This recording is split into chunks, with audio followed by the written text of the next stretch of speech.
the Nazarene Acts of the Apostles, also known as the Clementine Recognitions. Books 6 through 9. Edited by Jackson Snyder, Ted Dornan, and Chris Plurd. Narrated by Jackson Snyder and Bogdan Schruumkoff.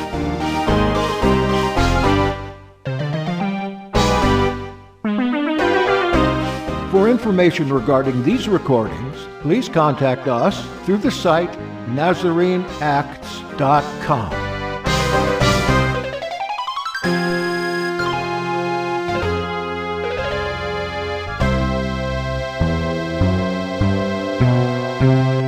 Thank you for listening.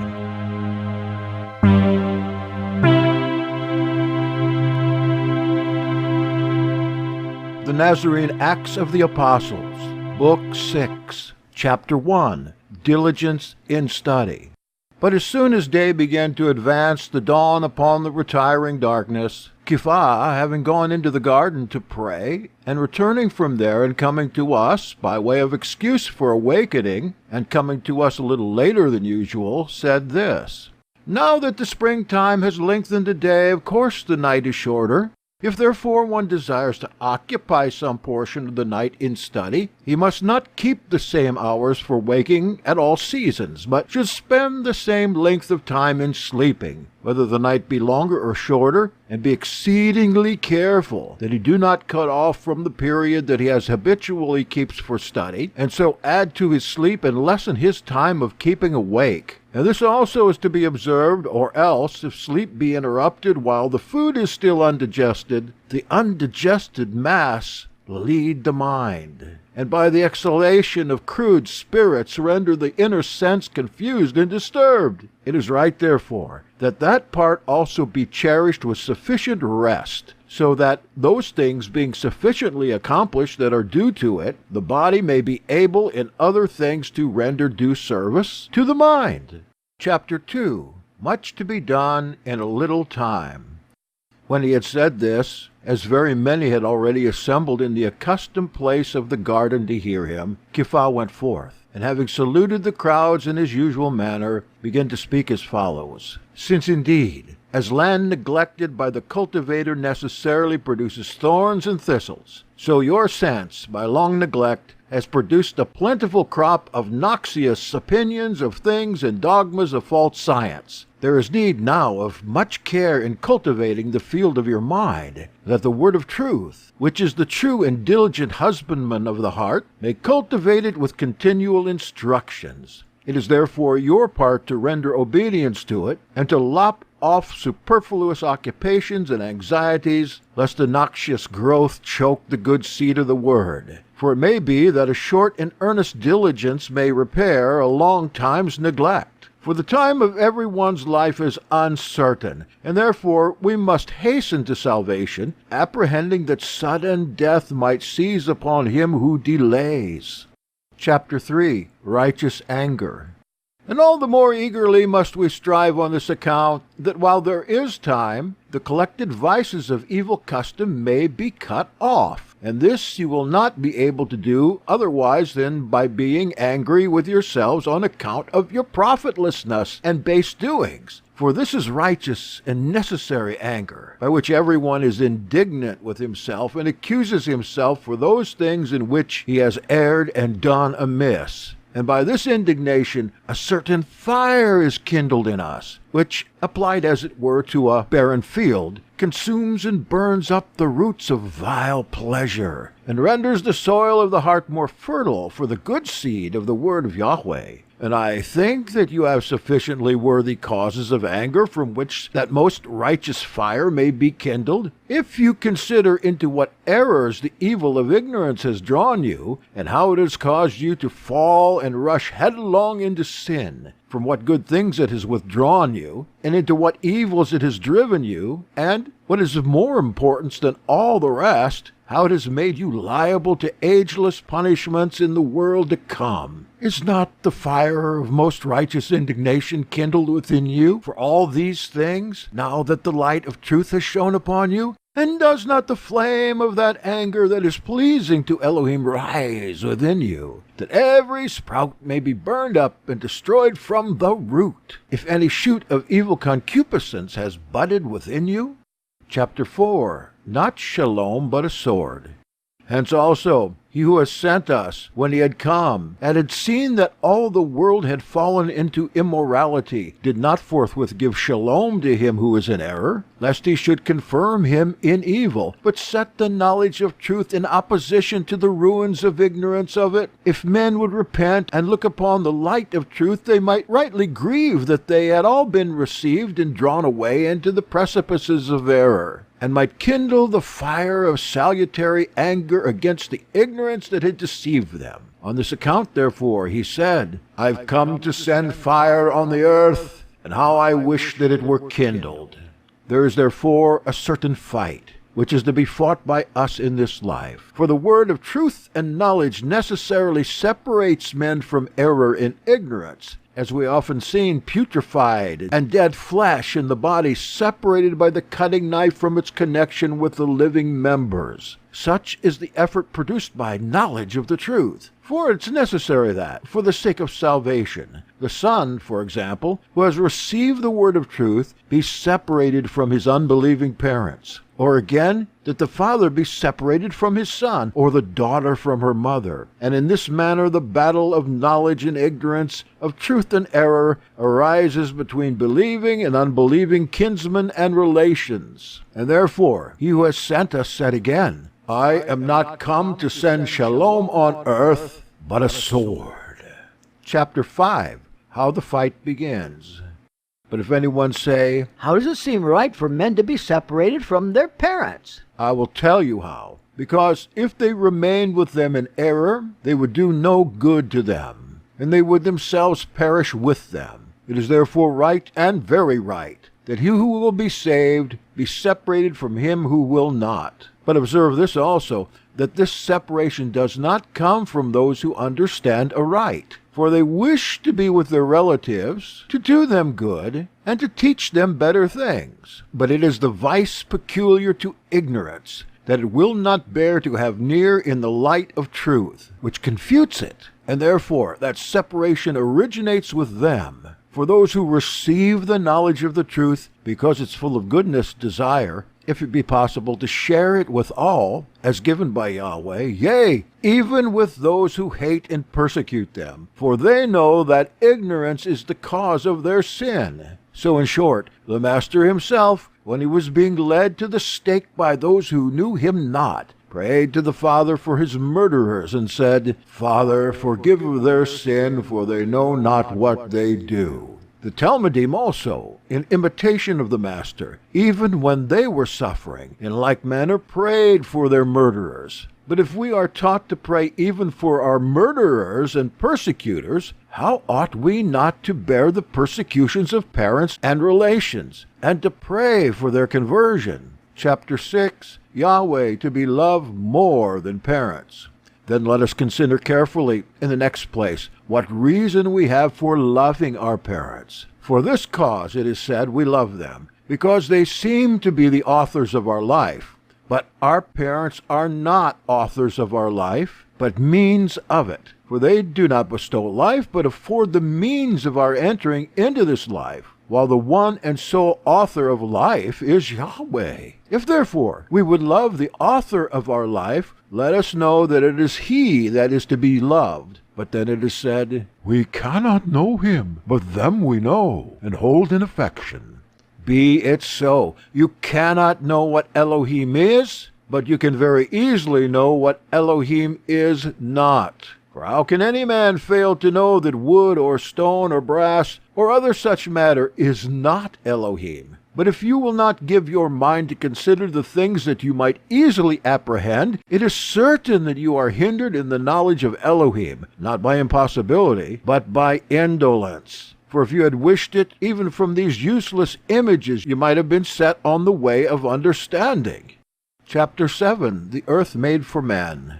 For it is certain that these images are made with iron tools. But iron is wrought by fire, which fire is extinguished by water. But water is moved by wind, and wind has its beginning from Yahweh. For thus says the Navi Moshe, In the beginning Elohim made the skies and the earth, but the earth was invisible and unarranged. And darkness was over the deep, and the Ruach of Elohim was upon the waters. Which Ruach, like the Creator's hand, by command of Elohim separated light from darkness, and after that invisible sky produced this visible one, that he might make the higher places a habitation for Malachim, and the lower for men. And for your sake, therefore, by command of Elohim, the water that was upon the face of the earth withdrew, that the earth might produce fruits for you. And into the earth also he inserted veins of moisture, that fountains and rivers might flow forth from it for you. For your sake it was commanded to bring forth living creatures and all things that could serve for your use and pleasure. Is it not for you that the winds blow, that the earth conceived by them may bring forth fruits?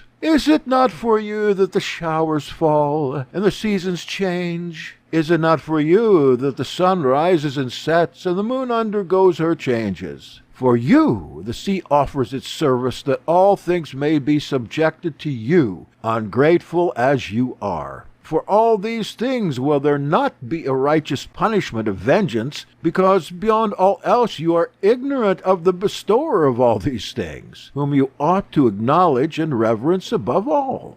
Chapter 8. Necessity of Mikvah. But now I lead you to understand by the same paths. For you see that all things are produced from waters. But water was made at first by the only begotten, and the Almighty Elohim is the head of the only begotten, by whom we come to the Father in such order as we have stated above. But when you have come to the Father, you will learn that this is his will, that you be born anew by means of waters, which were the first created. For he who is regenerated by water, having filled up the measure of good works, is made heir of him by whom he has been regenerated in incorruption. So with prepared minds approach as sons to the Father, that your sins may be washed away, and it may be proven before Elohim that ignorance was their sole cause. For if, after learning of these things, you remain in unbelief, the cause of your destruction will be imputed to yourselves, and not to ignorance. And do you suppose that you can have hope towards Elohim, even if you cultivate all obedience and all righteousness, but do not receive mikvah? Yea, rather, he will be worthy of greater punishment, who does good works not well. For merit accrues to men from good works, but only if they be done as Elohim commands. Now Elohim has ordered everyone who worships him to be sealed by mikvah. But if you refuse and obey your own will rather than Yahweh's, you are doubtless contrary and hostile to his will.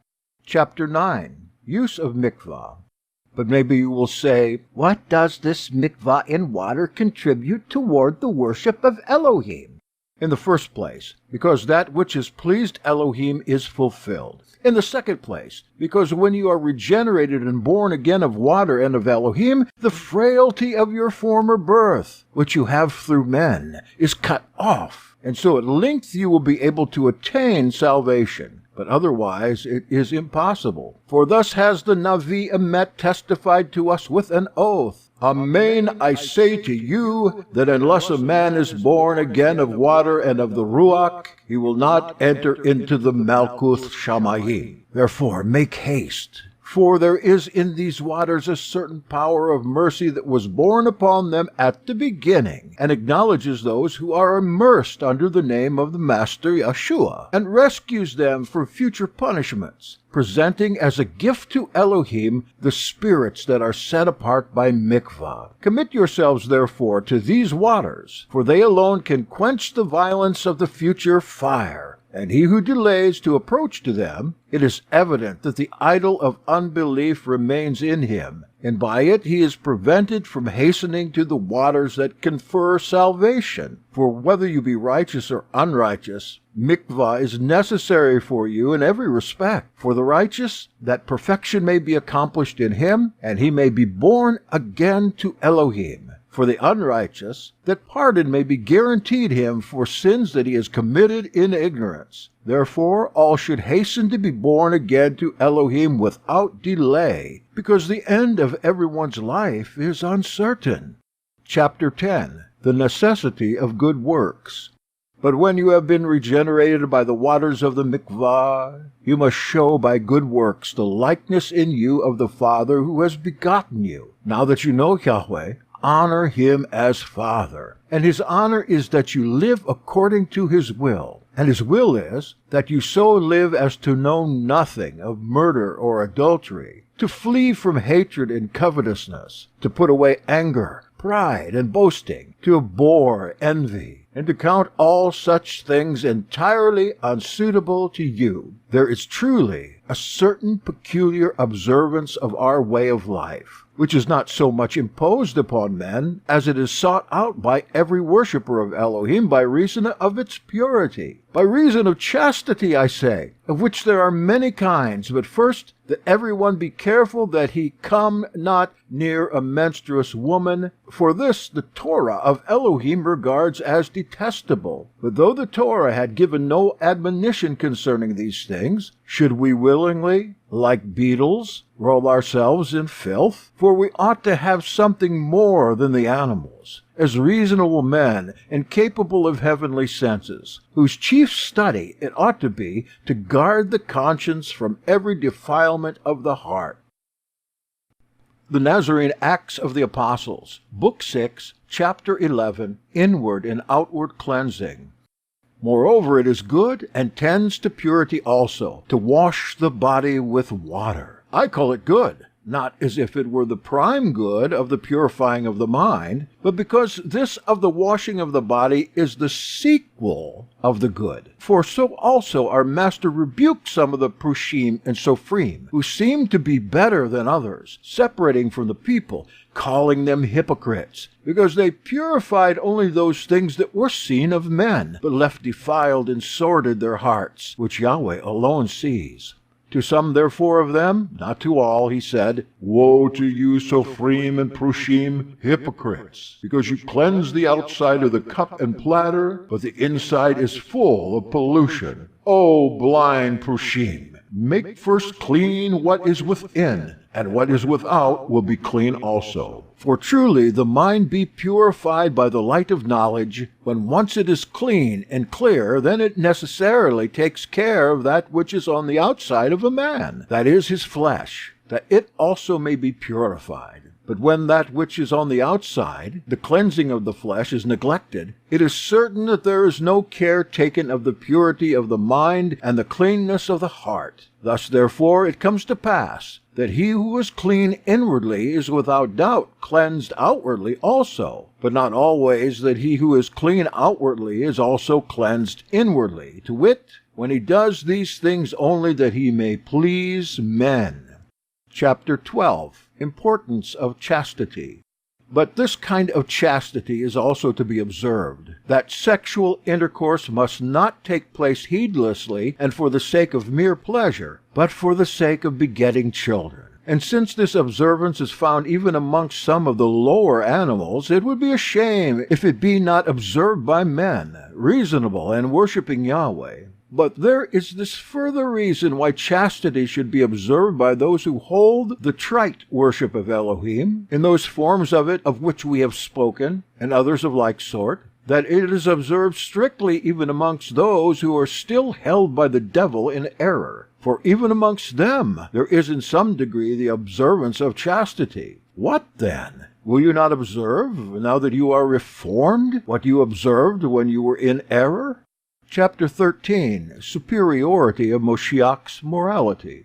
But maybe some one of you will say, Must we then observe all things that we did while we worshipped idols? Not at all, but whatever things were done well, These you ought to observe even now, because if anything is rightly done by those who are in error, it is certain that this is derived from the truth. Whereas, if anything is not rightly done in the true obedience, that is, without doubt, borrowed is borrowed from error. For good is good, though it be done by those who are in error, and evil is evil, though it be done by those who follow the truth. Or will we be so foolish that if we see a worshipper of idols to be sober, we will refuse to be sober, lest we should seem to do the same things as he does who worships idols? It's not so. But let this be our study, that if those who err do not commit murder, we should not even be angry. If they do not commit adultery, we should not even covet another's wife. If they love their neighbors, we should love even more our enemies. If they lend to those who have the means of paying, we should give to those from whom we do not hope to receive anything. And in all things, we who hope for the inheritance of the ageless world ought to excel those who know only the present world, knowing that if their works, when compared with our works, be found like and equal in the day of judgment, there will be confusion to us, because we are found equal in our works to those who are condemned on account of ignorance, and had no hope of the world to come.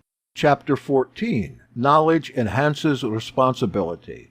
And truly, confusion is our worthy portion if we have done no more than those who are inferior to us in knowledge. But if it be confusion to us to be found merely equal to them in works, what will become of us if the examination that is to take place find us inferior or worse than they are? Hear therefore how our Navi Emet has taught us concerning these things. For with respect to those who neglect to hear the words of wisdom, he speaks thus: The queen of the south will rise in judgment with this generation, and will condemn it, because she came from the ends of the earth to hear the wisdom of Shlomo. And behold, a greater than Shlomo is here, and they hear him not. But with respect to those who refuse to repent of their evil deeds, he spoke thus: The men of Nineveh will rise up in the judgment with this generation, and will condemn it. For they repented at the preaching of Jonah, and behold, a greater than Jonah is here. You see, therefore, how he condemned those who were instructed out of the Torah, by adducing the example of those who came from the Goyim in ignorance, and showing that the former were not even equal to those who seemed to live in error. For all these things, then, the statement that he propounded is proven, that chastity, which is observed to a certain extent even by those who live in error, should be held much more purely and strictly, in all its forms, as we have already shown, by us who follow the truth, and the rather because with us ageless rewards are assigned to its observance.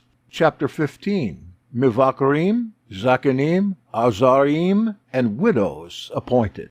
When he had said these things and others to the same effect, he dismissed the crowds, and having, according to his custom, supped with his Havarim, he went to sleep. And while in this manner he was teaching the word of Yahweh for 3 whole months, and converting multitudes to the faith, at last he ordered me to fast. And after the fast he conferred on me the mikvah of ever-flowing water in the fountains adjoining the sea. And when, for the favor of regeneration divinely conferred upon me, we had joyfully kept holiday with our brothers, Kipha ordered those who had been appointed to go before him to proceed to Antioch, and there to wait for 3 months more. And they having gone, he himself led down to the fountains which, I have said, are near the sea, those who had fully received the faith of Yahweh, and immersed them. And celebrating the Passover with them, he appointed as Mivakar over them Maro, who had entertained him in his house, and who was now perfect in all things, and with him he appointed 12 Zakanim and attendants at the same time. He also instituted the order of widows, and arranged all the services of the Kahal, and charged them all to obey Maro, their Mivakar, in all things that he should command them. And thus all things being suitably arranged, when the 3 months were fulfilled, we bade farewell to those who were at Tripolis, and set out for Antioch.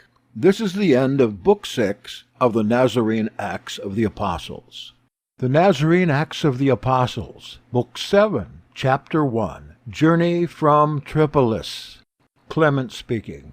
At length leaving Tripolis, a city of Phoenicia, we made our first halt at Ortosius, not far from Tripolis, and there we remained the next day also, because almost all those who had believed in Master Yahshua, unable to part from Kepha, followed him thus far. From there we came to Anthoratus, but because there were many in our company, Kepha said to Niceta and Aquila, "As there are immense crowds of brothers with us, and we bring upon ourselves no little envy as we enter into every city, it seems to me that we must take means, without doing so unpleasing a thing as to prevent their following us, to secure that the immoral one will not stir up envy against us on account of any display. I wish, therefore, that you, Niceta and Aquila, would go before us with them, so that you may lead the multitude divided into two sections, that we may enter every city of the Goyim traveling apart, rather than in one assemblage." Chapter 2. Talmudim divided into two bands. "But I know that you think it sad to be separated from me for the space of at least 2 days. Believe me, that in whatever degree you love me, my word to you is tenfold greater. But if by reason of our mutual affection we will not do the things that are right and honorable, such love will appear to be unreasonable. And therefore, without reducing in the least our love, let us attend to those things that seem useful and necessary, especially since not a day can pass in which you may not be present at my discussions. For I propose to pass through the most noted cities of the provinces one by one, as you also know, and to reside 3 months in each for the sake of teaching. Now, therefore, go before me to Laodike, which is the nearest city, and I will follow you after 2 or 3 days, so far as I purpose. But you will wait for me at the inn nearest to the gate of the city, and from there again, when we have spent a few days there, you will go before me to more distant cities. And this I wish you to do at every city, for the sake of avoiding envy as much as in us lies, and also that the brothers who are with us, finding lodgings prepared in the several cities by your foresight, may not seem to be vagabonds." Chapter 3. Order of March. When Kepha thus spoke, they of course acquiesced, saying, "It does not greatly sadden us to do this, because we are ordered by you, who have been chosen by the foresight of Moshiach to do and to counsel well in all things, but also because, while it is a heavy loss not to see our master Kepha for 1, or may it be 2 days, yet it is not intolerable, and we think of our 12 brothers who go before us, and who are deprived of the advantage of hearing and seeing you for a whole month out of the 3 days you stay in every city. Therefore we will not delay doing as you order, because you order all things aright." And thus saying, they went forward, having received instructions that they should speak to the brothers who journeyed with them outside the city, and request them not to enter the cities in a crowd and with tumult, but apart and divided. Chapter 4. Clement's joy at remaining with Kepha. But when they were gone, I, Clement, rejoiced greatly because he had kept me with himself. And I said to him, "I give thanks to Elohim that you have not sent me forward with the others, for I should have died through sadness." Then said Kepha, "And what will the result be if necessity will demand that you be sent anywhere for the purpose of teaching? Would you die if you were separated from me for a good purpose? Would you not put a restraint upon yourself to bear patiently what necessity is laid upon you? Or do you not know that Havorim are always together, and are joined in memory, though they be separated bodily, as on the other hand some persons are near to one another in body, but are separated in mind?" Chapter 5. Clement's affection for Kepha.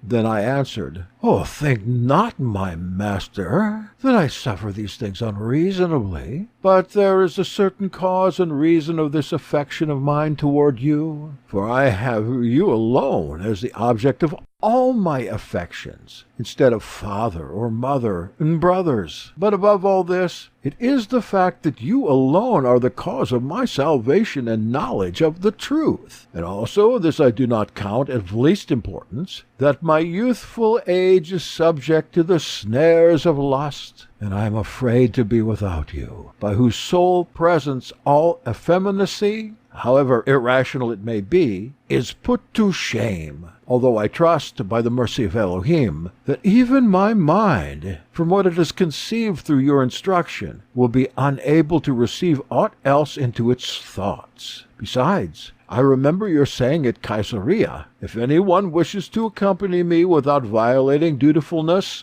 let him accompany me. And by this you meant that he should not make any one sad, to whom he ought, according to Yahweh's appointment, to cleave. For example, that he should not leave a faithful wife, or parents, or the like. But from these I am entirely free, and so I am fit for following you. And I wish you would grant me that I might perform to you the service of a servant. Chapter 6, Kepha's Simplicity of Life.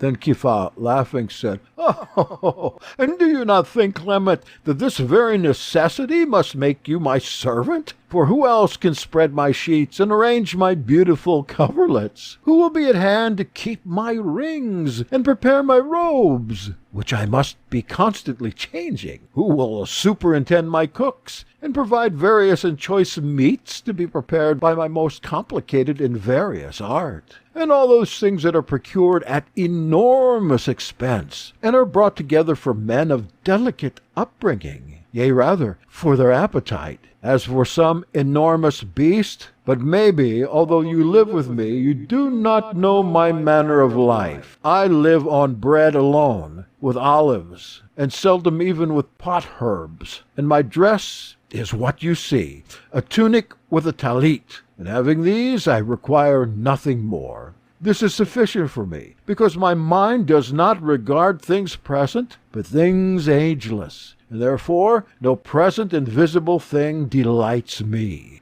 Whence I embrace and admire indeed your good mind toward me. I commend you the more, because though you have been accustomed to so great abundance, you have been able so soon to abandon it, and to accommodate yourself to this life of ours, which makes use of necessary things alone. For we, that is, I and my brother Adamya, have grown up from our childhood not only orphans, but also extremely poor, and through necessity have become used to labor, whence now also we easily bear the fatigues of our journeys. But rather, if you would consent and follow it, I, who am a working man, could more easily discharge the duty of a servant to you." Chapter 7, Kepha's Humility. But I, Clement, trembled when I heard this, and my tears immediately gushed forth, because so great a man, who is worth more than the whole world, had addressed such a proposal to me. Then he, when he saw me weeping, inquired the reason, and I answered him, "How have I so sinned against you, that you should distress me with such a proposal?" Then Kepha, "If it is evil that I said I should serve you, you were first in fault in saying the same thing to me."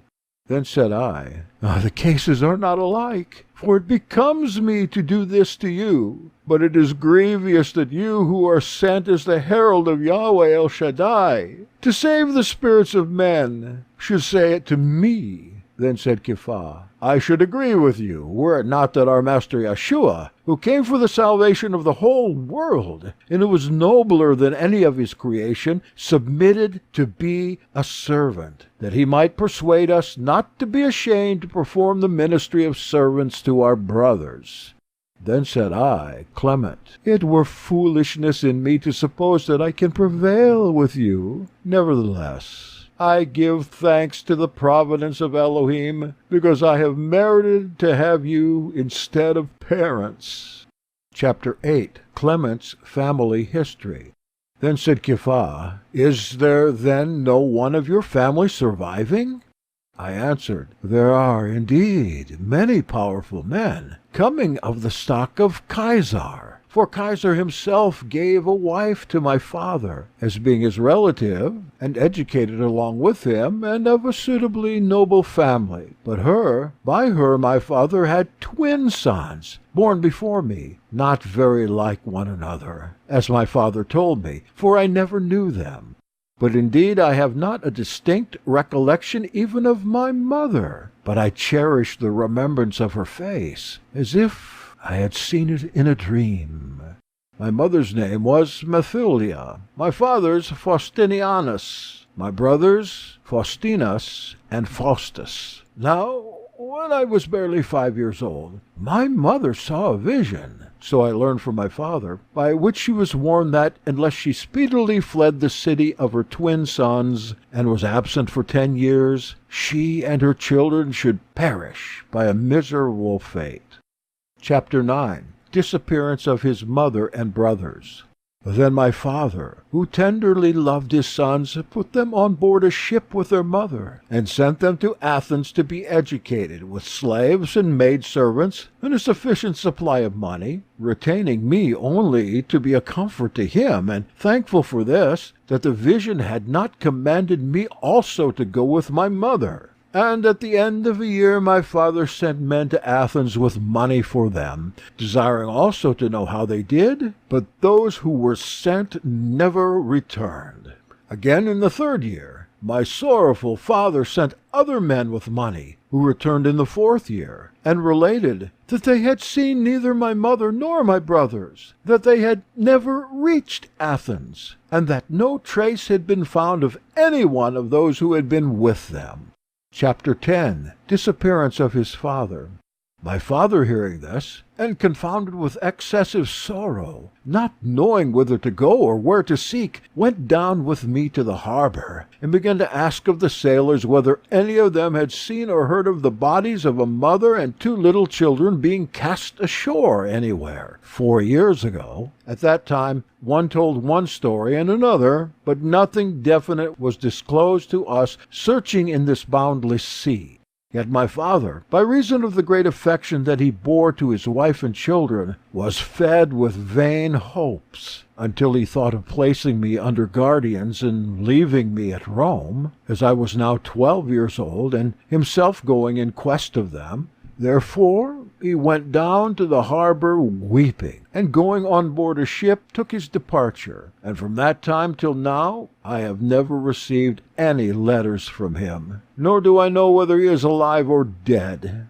But I rather suspect that he also has perished, either through a broken heart or by shipwreck, for 20 years have now elapsed since then, and no tidings of him have ever reached me. The Nazarene Acts of the Apostles, Book 7, Chapter 11. Different effects of suffering on heathens and believers. Kepha, hearing this, shed tears of sympathy, and said to his Havarim who were present, "If any man who is a worshipper of Elohim had endured what this man's father has endured, immediately men would assign his belief as the cause of his calamities. But when these things come upon miserable goyim, they charge their misfortunes upon fate. And I call them miserable because they are both vexed with errors here and are deprived of future hope. Whereas, when the worshippers of Yahweh suffer these things, their patient endurance of them contributes to their cleansing from sin." Chapter 12. Excursion to Aradus. After this, one of those present began to ask Kepha that early next day we should go to a neighboring island called Aradus, which was not more than 6 furlongs 3/4 of a mile off, to see a certain wonderful work that was in it, namely, vine-wood columns of immense size. To this Kepha assented, as he was very kind. But he charged us that, when we left the ship, we should not rush altogether to see it. "For," said he, "I do not wish you to be noticed by the crowd." When therefore next day we reached the isle by the ship in the course of an hour forthwith, we hastened to the place where the wonderful columns were. They were placed in a certain hekel, in which there were very magnificent works of Phidias, on which every one of us gazed earnestly. Chapter 13. The Beggar Woman.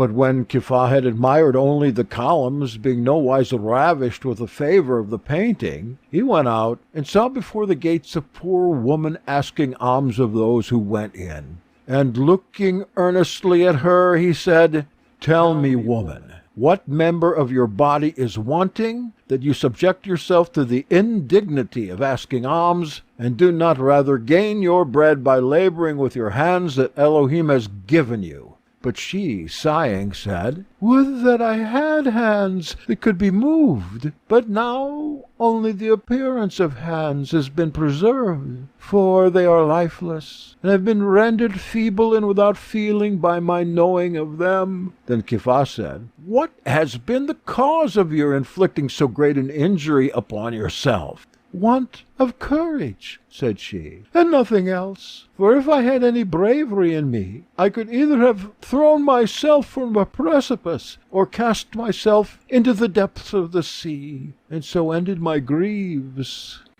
Chapter 14. The Woman's Grief. Then Kepha said, "Do you think, O woman, that those who destroy themselves set free from torments, and not rather that the spirits of those who lay violent hands upon themselves are subjected to greater punishments?" Then said she, "I wish I were sure that spirits live in the infernal regions, for I would gladly embrace the suffering of the penalty of suicide, only that I might see my darling children, if it were but for an hour." Then Kepha, "What thing is so great that affects you with so heavy a sadness? I should like to know. For if you inform me of the cause, I might be able both to show you clearly, O woman, that spirits do live in the infernal regions, and instead of the precipice or the deep sea, I might give you some remedy, that you may be able to end your life without torment."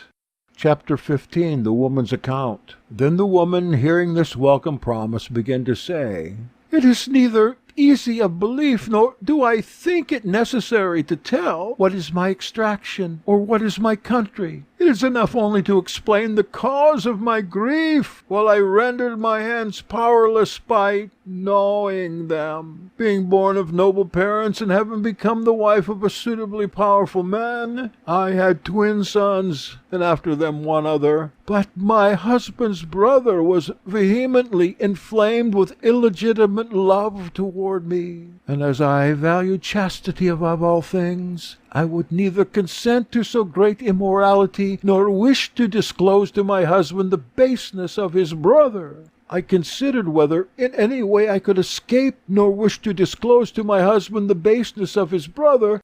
I considered whether in any way I could escape unpolluted, and yet not set brother against brother, and so bring the whole race of a noble family into disgrace. So I made up my mind, therefore, to leave my country with my twins, until the incestuous love should subside, which the sight of me was fostering and inflamed, and I thought that our other son should remain to comfort his father to some extent."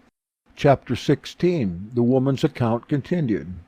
Now, in order to carry out this plan, I pretended that I had had a dream, in which some deity stood by me in a vision, and told me that I should immediately depart from the city with my twins, and should be absent until he should command me to return, and that, if I did not do so, I should perish with all my children. And so it was done. For as soon as I told the dream to my husband, he was terrified, and sending with me my twin sons, and also slaves and maidservants, and giving me plenty of money, he ordered me to sail to Athens, where I might educate my sons, and that I should stay there until he who commanded me to depart should give me leave to return.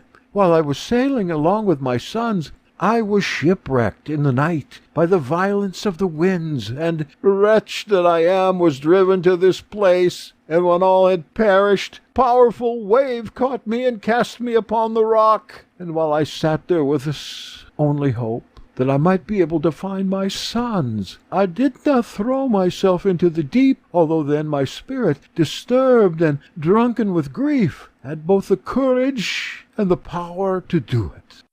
Chapter 17. The Woman's Account continued. But then the day dawned, and I with shouting and howling was looking around if I could see the corpses of my woeful sons anywhere washed ashore.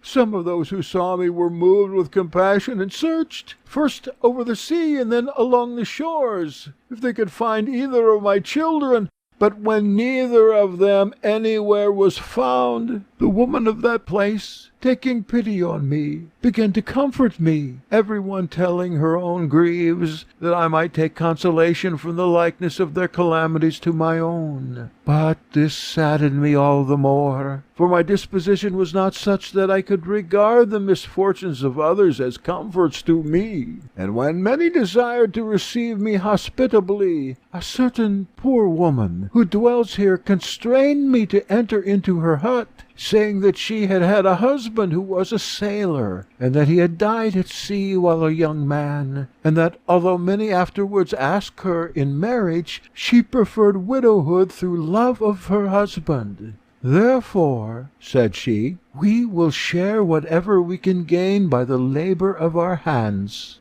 Chapter 18, The Woman's Account, continued.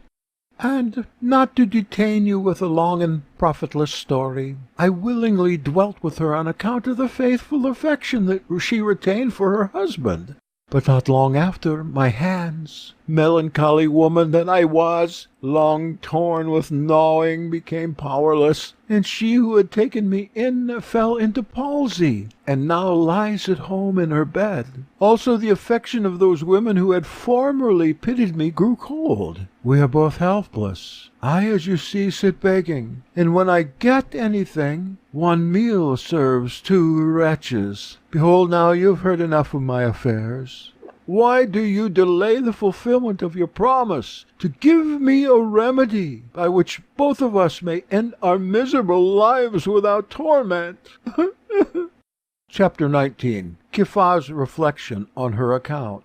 While she was speaking, Kipha, being distracted with much thought, stood like one thunderstruck. And I, Clement, coming up, said, I have been seeking you everywhere, and now what are we going to do? But he commanded me to go before him to the ship, and there to wait for him. And because he must not be opposed, I did as he commanded me. But he, as he afterwards told me the whole thing, being struck with a sort of suspicion, asked of the woman her family and her country, and the names of her sons. And straightway, he said, if you tell me these things, I will give you the remedy. But she, like one suffering violence, because she would not confess these things, and yet was desirous of the remedy, feigned one thing after another, saying that she was an Ephesian, and her husband a Cilician, and giving false names to her sons. And Kipha, supposing that she had answered truly, said, Alas, O woman, I thought that some great joy should spring up to us today, for I suspected that you were a certain woman, concerning whom I lately learned certain like things. But she adjured him, saying, I entreat you to tell me what they are, that I may know if amongst women there be one more accursed than myself.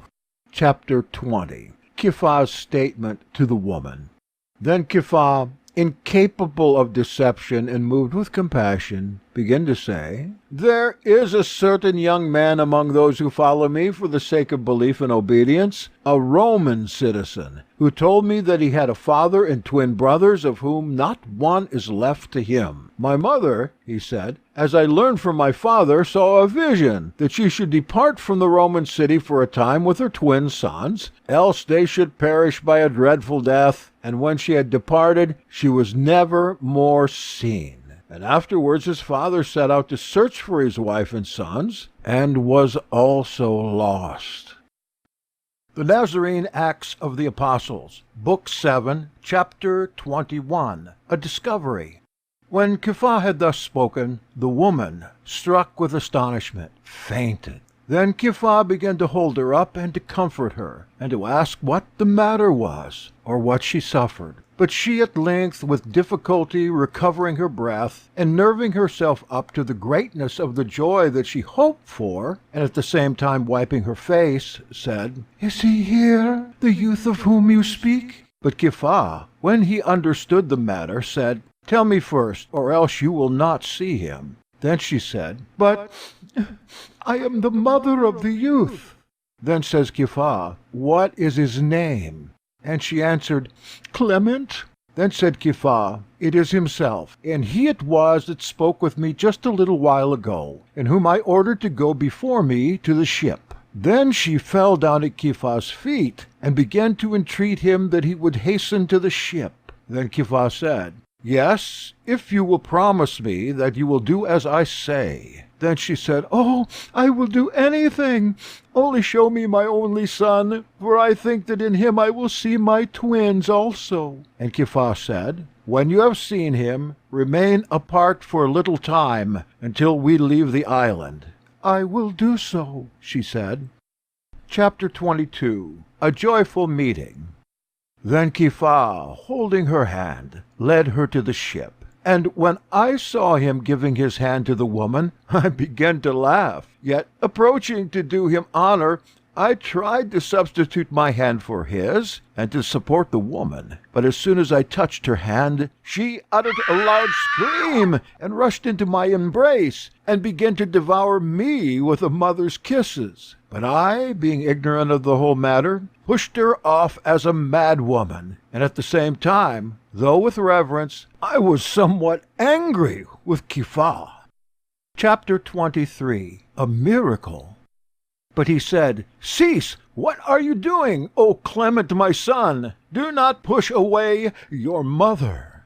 But as soon as I heard these words, immediately bathed in tears, I fell upon my mother, who had fallen down, and I began to kiss her. For as soon as I heard, by degrees I recalled her countenance to my memory, and the longer I gazed, the more familiar it grew to me. Meantime a great multitude assembled, hearing that the woman who used to sit and beg was recognized by her son, who was a good man. And when we wished to sail hastily away from the island, my mother said to me, Oh, my darling son, it is right that I should bid farewell to the woman who took me in, for she is poor, a paralytic, and bedridden. When Kepha and all who were present heard this, they admired the goodness and prudence of the woman, and immediately Kepha ordered some to go and to bring the woman in her bed as she lay. And when she had been brought and placed in the midst of the crowd, Kepha said in the presence of all, If I am a preacher of truth, for confirming the faith of all those who stand by, that they may know and believe that there is one Elohim who made the sky and earth, in the name of Yahshua HaMashiach, let this woman rise. And as soon as he had said this, she arose whole, and fell down at Kepha's feet, and greeting her friend and acquaintance with kisses, asked of her what was the meaning of it all. But she shortly related to her the whole proceeding of the recognition, so that the crowd standing around wondered. Chapter 24. Departure from Aradus. Then Kepha, so far as he could, and as time permitted, addressed the crowds on the faith of Elohim and the commandments of the Torah, and then added that if anyone wished to know more accurately about these things, he should come to Antioch, where, said he, we have resolved to stay 3 months and to teach fully the things that pertain to salvation. For if, said he, men leave their country and their parents for commercial or military purposes, and do not fear to undertake long voyages, why should it be thought burdensome or difficult to leave home for 3 months for the sake of ageless life? When he had said these things, and more to the same purpose, I presented 1,000 drachmas to the woman who had been so hospitable to my mother, and who had recovered her health by means of Kepha, and in the presence of all committed her to the charge of a certain good man, the chief person in that town, who promised that he would gladly do what we requested of him. I also distributed a little money among some others, and among those women who were said formerly to have comforted my mother in her miseries, to whom I also expressed my thanks. And after this we sailed, along with my mother, to Antharadus. Chapter 25. Journeyings. And when we had come to our lodging, my mother began to ask me of what had become of my father. And I told her that he had gone to seek her, and never returned. But she, hearing this, only sighed, for her great joy on my account lightened her other sorrows. And the next day she journeyed with us, sitting with Kephah's wife, and we came to Balanai, where we stayed 3 days, and then we went on to Pathos, and afterwards to Gabala. And so we arrived at Laodicea, where Niceta and Aquila met us before the gates, and kissing us, conducted us to a lodging. But Kephah, seeing that it was a large and splendid city, said that it was worthy that we should stay in it 10 days, or even longer. Then Niceta and Aquila asked of me who was this unknown woman, and I answered, "It is my mother, whom Yahweh has given back to me by means of Rabbi Kephah." Chapter 26. Recapitulation.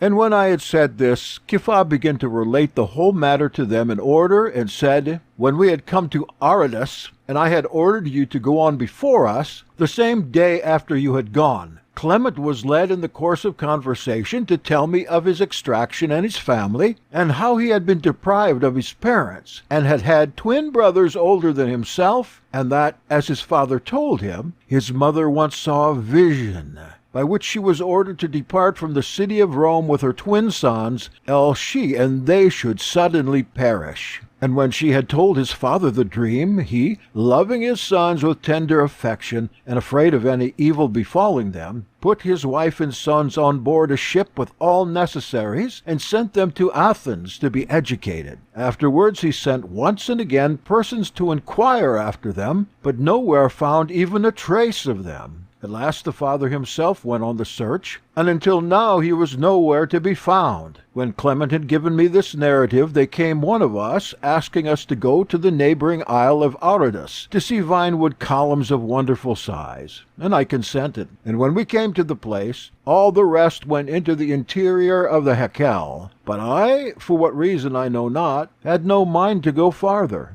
Chapter 27. Recapitulation continued. But when I was waiting outside for them, I began to notice this woman, and to wonder in what part of her body she was disabled, that she did not seek her living by the labor of her hands, but submitted to the shame of beggary. I therefore asked of her the reason of it. She confessed that she was sprung of a noble race, and was married to a no less noble husband, whose brother, said she, being inflamed by illegitimate love toward me, desired to defile his brother's bed. This I abhorred, and yet dared not to tell my husband of so great an immorality, lest I should stir up war between the brothers and bring disgrace upon the family, and judged it better to depart from my country with my twin sons, leaving the younger boy to be a comfort to his father, and that this might be done with an honorable appearance. I thought good to feign a dream, and to tell my husband that there stood by me in a vision a certain deity, who told me to set out from the city immediately with my twins, and remain until he should instruct me to return. Now she told me that her husband, when he heard this, believed her, and sent her to Athens, with the twin children to be educated there, but that they were driven by a terrible tempest upon that island, where, when the ship had gone to pieces, she was lifted by a wave upon a rock, and delayed killing herself only for this. Until, said she, I could embrace at least the dead limbs of my unfortunate sons, and commit them to burial. But when the day dawned, and crowds had assembled, they took pity on me, and threw a garment over me. But I, miserable, entreated them with many tears, to search if they could find anywhere the bodies of my fallen sons. And I, tearing all my body with my teeth, with wailing and howling, I cried out constantly, "O wretched woman that I am! Where is my Faustus? Where is my Faustus? Where my Faustinus?" Chapter 28. More recognitions. And when Kephah said this, Niceta and Aquila suddenly started up, and being astonished, began to be greatly agitated, saying, "O Yahweh, you ruler and Elohim of all, are these things true, or are we in a dream?"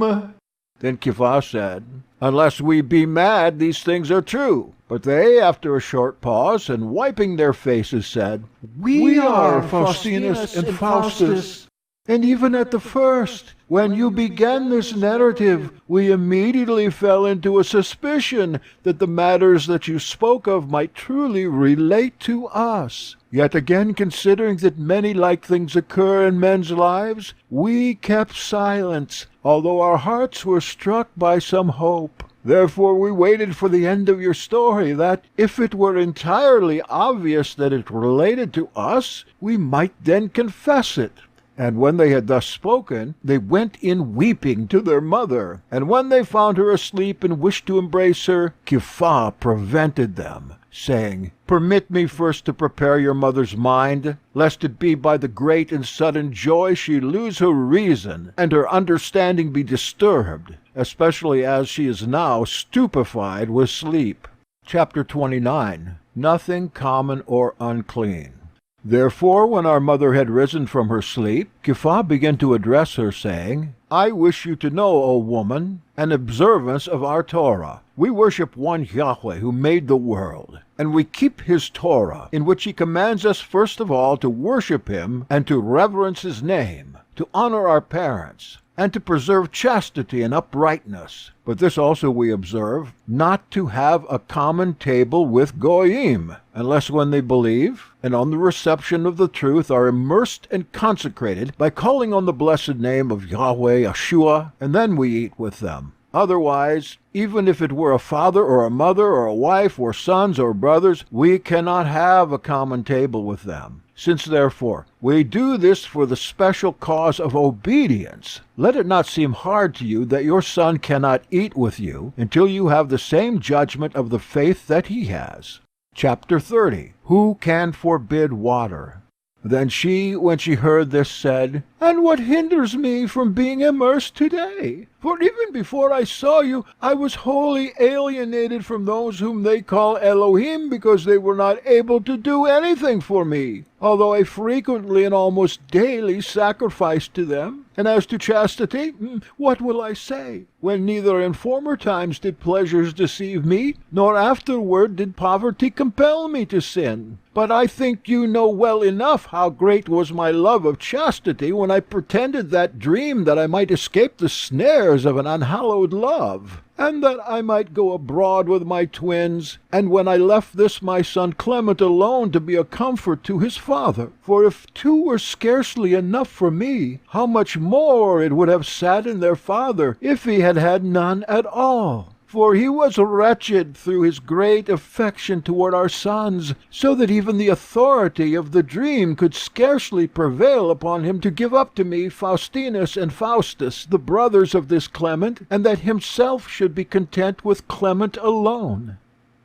The Nazarene Acts of the Apostles, Book 7, Chapter 31. Too much joy. And while she was yet speaking, my brothers could contain themselves no longer, but rushed into their mother's embrace with many tears and kissed her. But she said, What is the meaning of this? Then said Kepha, Don't be disturbed, O woman, be firm. These are your sons, Faustinus and Faustus, whom you suppose to have perished in the deep. But how they are alive, and how they escaped in that horrible night, and how the one of them is called Niceta and the other Aquila, they will be able to explain to you themselves, and we also will hear it along with you. And when Kepha had said this, our mother fainted, being overcome with excess of joy. And after some time, being restored and having come to herself, she said, I beseech you, darling sons, tell me what has befallen you since that dismal and cruel night. Chapter 32. He brings them unto their desired haven. Then Niceta began to say, On that night, O mother, when the ship was broken up, and we were being tossed upon the sea, supported on a fragment of the wreck, certain men whose way was to rob by sea found us and placed us in their boat, and overcoming the power of the waves by rowing, by various stretches, brought us to Caesarea Stratonis. There they starved us, beat us, terrified us, that we might not disclose the truth. And having changed our names, they sold us to a certain widow, a very honorable woman named Justa. She, having bought us, treated us as sons, so that she carefully educated us in Greek literature and liberal arts. And when we grew up, we also attended the philosophic studies, that we might be able to confute the Goyim by supporting the halakha of Yahweh's truth by philosophic disputations. Chapter 33. Another wreck prevented, but we adhered, for friendship's sake and boyish companionship, to one Shimon, a magician, who was educated along with us, so that we were almost deceived by him. For there is mentioned in our teachings of a certain Navi, whose coming was hoped by for all who observe them, through whom immortal and joyful life is promised to be given to those who believe in him. Now we thought that this Shimon was he. But these things will be explained to you, O Mother, at a more convenient season. Meanwhile, when we were almost deceived by Shimon, a certain colleague of our master Kifa, a Zakkai by name, warned us that we should not be duped by the magician, but presented us to Kifa on his arrival, that by him we might be taught the things that were sound and perfect. And this we hope will be given to you also, even as Yahweh has granted it to us, that we may be able to eat and have common table with you. Thus, therefore, it was, O Mother, that you believed that we were drowned in the sea, while we were stolen by pirates. Chapter 34. Mikvah must be preceded by fasting. When Nikeda had spoken this, our mother fell down at Kifa's feet, entreating and beseeching him that both herself and her hostess might be immersed without delay. That, said she, I may not even for a single day suffer the loss of the company and society of my sons. In like manner, we her sons also entreated Kifa. But he said, What? Do you think that I alone am unpitiful, and that I do not wish you to enjoy your mother's society at meals? But she must fast at least one day first, and so be immersed. And this because I have heard from her a certain declaration, by which her faith has been revealed to me, and that has given evidence of her belief. Otherwise she must have been instructed and taught many days before she could have been immersed. Chapter 35. Desiring the salvation of others. Then I said, I pray you, my master Kifa, tell us, what is the declaration that you said afforded you evidence of her faith? Then Kifa, it is her asking that her hostess, whose kindnesses she wishes to requite, may be immersed along with her. Now she would not ask that this favor be bestowed upon her whom she loves, unless she believed that there is some great blessing in mikvah. Whence also I find fault with very many who, when they are themselves immersed and believed, yet do nothing worthy of faith with those whom they love, such as wives or children or friends, whom they do not exhort to that which they themselves have attained, as they would do if indeed they believed that ageless life is thereby bestowed. In short, if they see them to be sick or to be subject to any danger bodily, they grieve and mourn, because they are sure that in this destruction threatens them. So then, if they were sure of this, that the punishment of ageless fire awaits those who do not worship Elohim, when would they cease warning and exhorting? Or if they refused, how would they not mourn and bewail them, being sure that ageless torments awaited them? Now therefore, we will send for that woman at once, and see if she loves the faith of our beliefs. And as we find, so we will act. But since your mother has judged so faithfully concerning mikvah, let her fast only one day before mikvah. Chapter 36. The son's pleading. But she declared with an oath, in presence of my master Kifa's wife, that from the time she recognized her son, she had been unable to take any food from excess of joy, excepting only that yesterday she drank a cup of water. Kifa's wife also bore witness, saying that it was even so. Then Aquila said, What hinders her from being immersed? And Kifa, smiling, said, But this is not the fast of mikvah, for it was not done in order to attain mikvah. Then Nikeda said, But if may be that Elohim, wishing that our mother, on our recognition, should not be separated even for one day from participation of our table, preordaining this fast. For as in her ignorance she preserved her chastity, that it might profit her in order to the favor of mikvah, so she fasted before she knew the reason of fasting, that it might profit her in order to be immersed, and that immediately, from the beginning of our acquaintance, she might enjoy communion of the table with us. Chapter 37. Kiphah unyielding.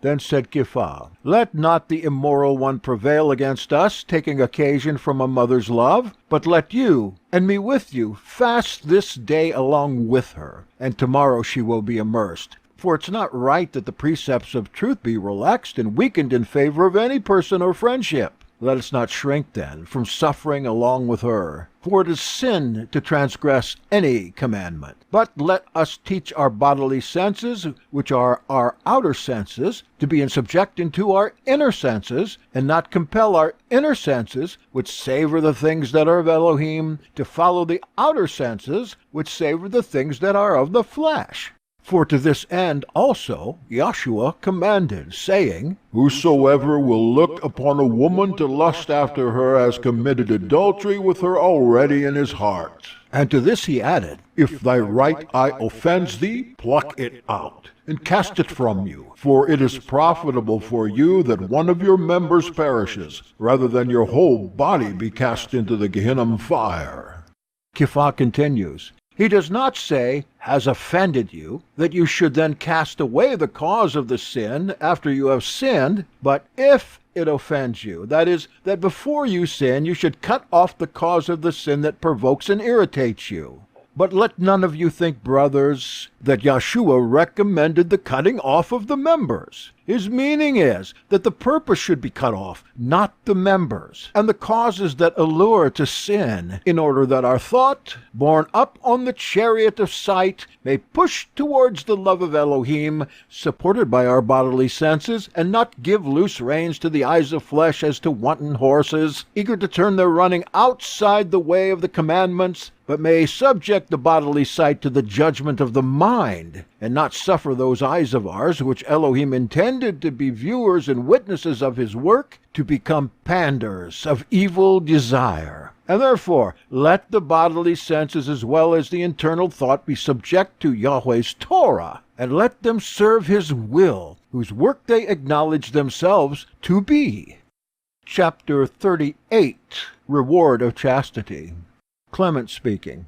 Therefore, as the order and reason of the mystery demanded, on the following day she was immersed in the sea, and returning to the lodging, was initiated in all the mysteries of truth in their order. And we, her sons, Niketa and Aquila and I, Clement, were present. And after this we dined with her, and glorified Elohim with her, thankfully acknowledging the zeal and teaching of Kiphah, who showed us, by the example of our mother, that the good of chastity is not lost with Elohim. As on the other hand, said he, unchastity does not escape punishment, though it may not be punished immediately, but slowly. But so well-pleasing, said he, is chastity to Elohim, that it confers some favor in the present life even upon those who are in error. For future blessedness is laid up for those only who preserve chastity and righteousness by the favor of mikvah. In short, that which was befallen your mother is an example of this. For all this welfare has been restored to her in reward of her chastity, for the guarding and preserving of which continence alone is not sufficient. But when anyone perceives that snares and deceptions are being prepared, he must straightway flee as from the violence of fire or the attack of a mad dog, and not trust that he can easily frustrate snares of this kind by philosophizing or humoring them. But as I have said, he must flee and withdraw to a distance, as your mother also did through her true and entire love of chastity. And on this account she has been preserved to you, and you to her. And in addition, she has been endowed with the knowledge of ageless life. So when he had said this, and much more to the same effect, the evening having come, we went to sleep. This is the end of the Nazarene Acts, Book 7. The Nazarene Acts of the Apostles, Book 8, Chapter 1. The Old Workman. Clement speaking. Now the next morning Kepha took my brothers and me with him, and we went down to the harbor to bathe in the sea. And thereafter we retired to a certain secret place for prayer. But a certain poor old man, a workman, as he appeared by his dress, began to observe us eagerly without our seeing him, that he might see what we were doing in secret. And when he saw us praying, he waited till we came out, and then saluted us and said, "If you do not take it amiss and regard me as an inquisitive and importunate person, I should wish to converse with you, for I take pity upon you, and would not have you err under the appearance of truth and be afraid of things that have no existence. For if you think that there is any truth in them, then declare it to me. If therefore you take it patiently, I can in a few words instruct you in what is right. But if it be unpleasant to you, I will go on and do my business." To him Kepha answered, "Speak what you think good, and we will gladly hear, whether it be true or false. For you are to be welcomed, because, like a father anxious on behalf of his children, you wish to put us in possession of what you regard as good." Chapter 2. Genesis. Then the old man proceeded to say, "I saw you bathe in the sea, and afterwards retire into a secret place. So observing what you were doing without your noticing me, I saw you praying. Therefore, pitying your error, I waited till you came out that I might speak to you, and instruct you not to err in an observance of this sort, because there is neither any Elohim nor any worship, neither is there any providence in the world, but all things are done by fortuitous chance and genesis, as he called it, as I have discovered most clearly for myself, being accomplished beyond others in the discipline of learning. Do not err, therefore, for whether you pray or whether you do not pray, whatever your genesis contains, that will befall you." Then I, Clement, was affected, I know not how, in my heart recollecting many things in him that seemed familiar to me. For someone says well, that what is sprung from any one, although it may be long absent, yet a spark of relationship is never extinguished. Therefore I begin to ask him who and whence he was, and how descended. But he, not wishing to answer these questions, said, "What has that to do with what I have told you? But first, if you please, let us converse of those matters that we have propounded, and afterwards, if circumstances require, we can disclose to one another, as friends to friends, our names, families, and country, and other things connected with these." Yet we all admired the eloquence of the man, and the gravity of his manners, and the calmness of his speech. Chapter 3. A Friendly Conference. But Kepha, walking along leisurely while conversing, was looking out for a suitable place for a conference. And when he saw a quiet recess near the harbor, he made us sit down. And so he himself first began. Neither did he hold the old man in any contempt, nor did he look down upon him because his dress was poor and mean. Kepha said, therefore, "Since you seem to me to be a learned and compassionate man, inasmuch as you have come to us, and wish that to be known to us that you consider to be good, we also wish to expound to you what things we believe to be good and right.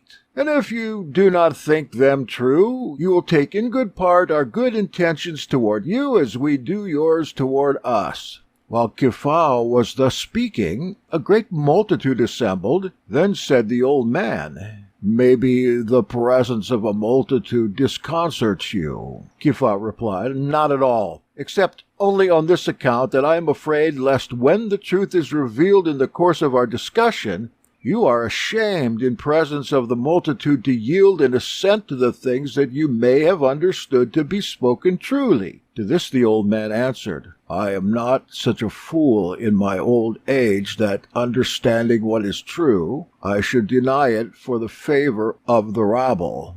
Chapter 4. Question stated. Then Kepha began to say, Those who speak the word of truth and who enlighten the spirits of men seem to me to be like the rays of the sun, which when once they have come forth and appeared to the world, can no longer be concealed or hidden, while they are not so much seen by men as they afford sight to all. Therefore it was well said by one of the heralds of the truth, Ye are the light of the world, and a city set upon a hill cannot be hid. Neither do men light a lamp and put it under a bushel, but upon a lampstand, that it may enlighten all who are in the house.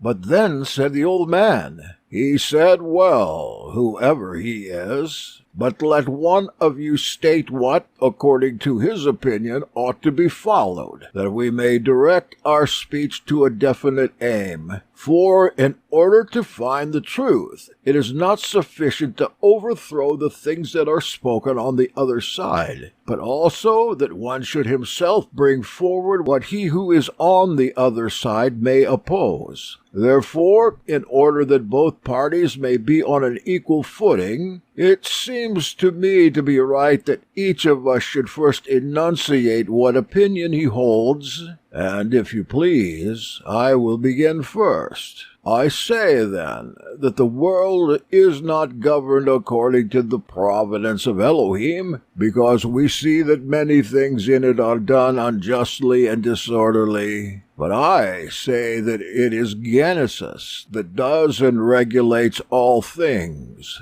Chapter 5. Freedom of discussion allowed. When Kepha was about to reply to this, Nikata, anticipating him, said, Would my master Kepha allow me to answer this one, and let it not be thought forward that I, a young man, should have an encounter with an old man, but rather let me converse as a son with a father. Then said the old man, Not only do I wish, my son, that you should set forth your opinions, but also if any one of your associates, if anyone even of the bystanders, thinks that he knows anything, let him unhesitatingly state it. We will gladly hear it, for it is by the contribution of many that the things that are unknown are more easily found. Then Nikata therefore answered, Do not deem me to have done rashly, my father, because I have interrupted the speech of my master Kepha, but rather I meant to honor him by doing this. For he is a man of Elohim, full of all knowledge, who is not ignorant even of Greek learning, because he is filled with the Ruach of Elohim, to whom nothing is unknown. But because it is suitable to him to speak of heavenly things, I will answer concerning those things that pertain to the babbling of the Greeks. But after we have disputed in the Grecian manner, and we have come to that point where no issue appears, then he himself, as filled with the knowledge of Elohim, will openly and clearly disclose to us the truth on all matters, so that not we only, but also all who are around us as hearers will learn the way of truth. And therefore now let him sit as umpire, and when either of us will yield, then let him, taking up the matter, give an unquestionable judgment. Chapter 6. The other side of the question stated.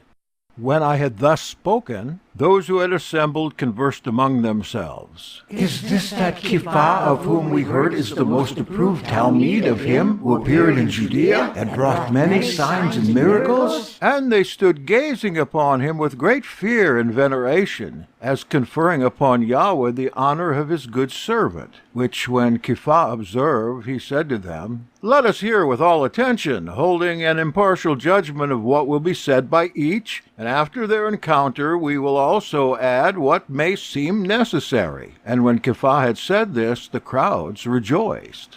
Then Nikata began to speak as follows. You have laid down, my father, that the world is not governed by the providence of Elohim, but that all things are subject to genesis, whether the things that relate to the dispositions or those that relate to the doings of everyone. This I could answer immediately, but because it is right to observe order, we also lay down what we hold, as you yourself requested should be done. I say that the world is governed by the providence of Elohim, at least in those things that need his governance. For he it is alone who holds all things in his hand, who made the world, the just Yahweh, who will at some time render to everyone according to his deeds. Now then, you have our position. Go on as you please, either overthrowing mine or establishing your own, that I may meet your statements. Or if you wish me to speak first, I will not hesitate.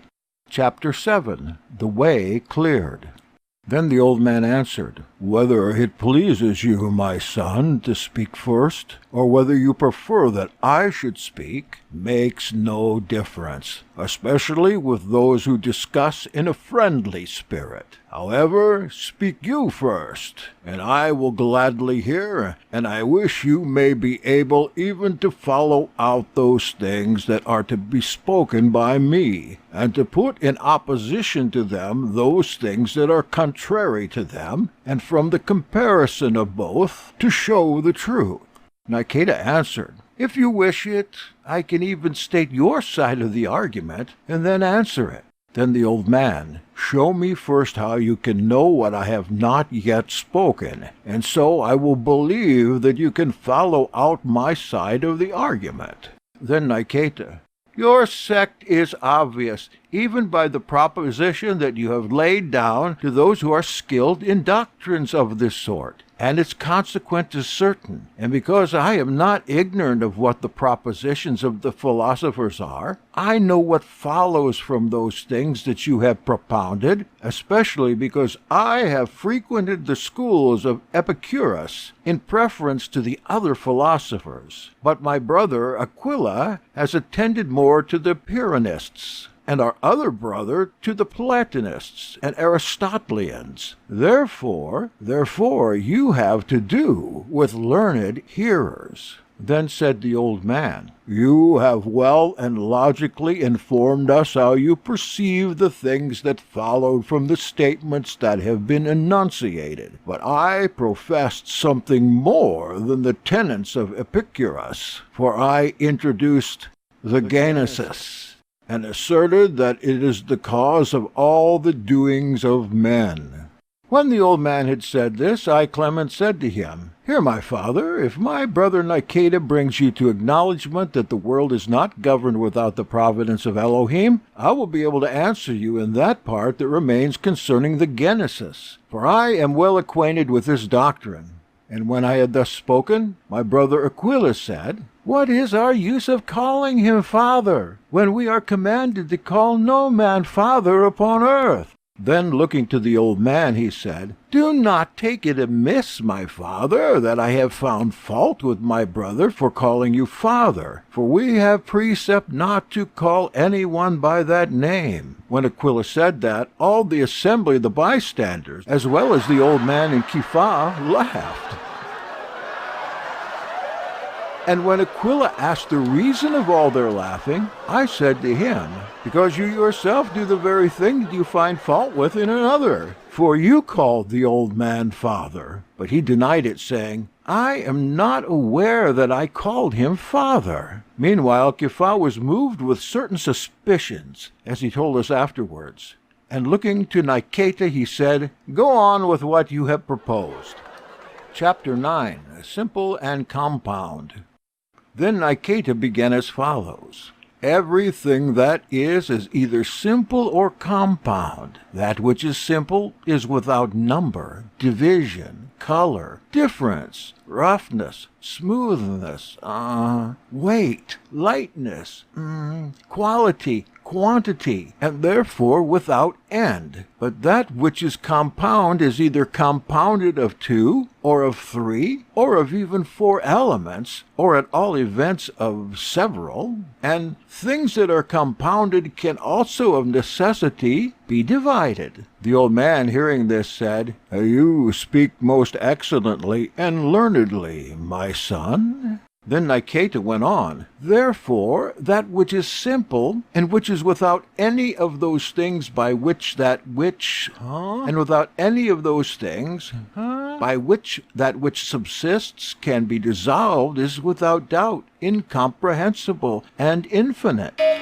knowing neither beginning or end, and therefore is one and alone and subsisting without an author. But that which is compound is subject to number, and diversity and division are necessarily compounded by some author, and is a diversity collected into one species. That which is infinite is therefore in respect of goodness a Father, in respect of power a Creator. Neither can the power of creating cease in the infinite, nor the goodness be quiescent, but he is impelled by goodness to change existing things, and by power to arrange and strengthen them. Therefore, some things, as we have said, are changed, and composed of 3 or 2, some of 4, others of more elements. But since our inquiry at present is concerning the method of the world and its substance, which, it is agreed, is compounded of 4 elements, to which all those 10 differences belong, which we have mentioned above, let us begin at these lower steps and come to the higher. For a way is afforded us to intellectual and invisible things from those that we see and handle, as is contained in arithmetical instructions, where, when inquiry is made concerning divine things, we rise from the lower to the higher numbers. But when the method respecting present and visible things is expounded, the order is directed from the higher to the lower numbers. Is it not so?" Kifa quietly said, "Oh, brother." All in the crowd were scratching their heads. What? Chapter 10, Creation Implies Providence. Then the old man said, "You are following it out exceedingly well." Then Niketa, "Now then we must inquire concerning the method of the world, of which the first inquiry is divided into 2 parts. For it is asked whether it has been made or not. And if it has not been made, itself must be that unbegotten from which all things are. But if it has been made, concerning this again the question is divided into 2 parts, whether it was made by itself or by another. And if indeed it was made by itself, then without doubt providence is excluded. If providence is not admitted, in vain is the mind incited to virtue. In vain justice is maintained, if there be no one to render to the just man according to his merits. But even the Spirit itself will not appear to be immortal, if there be no dispensation of providence to receive it after its escape from the body." The people in the crowd muttered to themselves, scratched their heads, and said,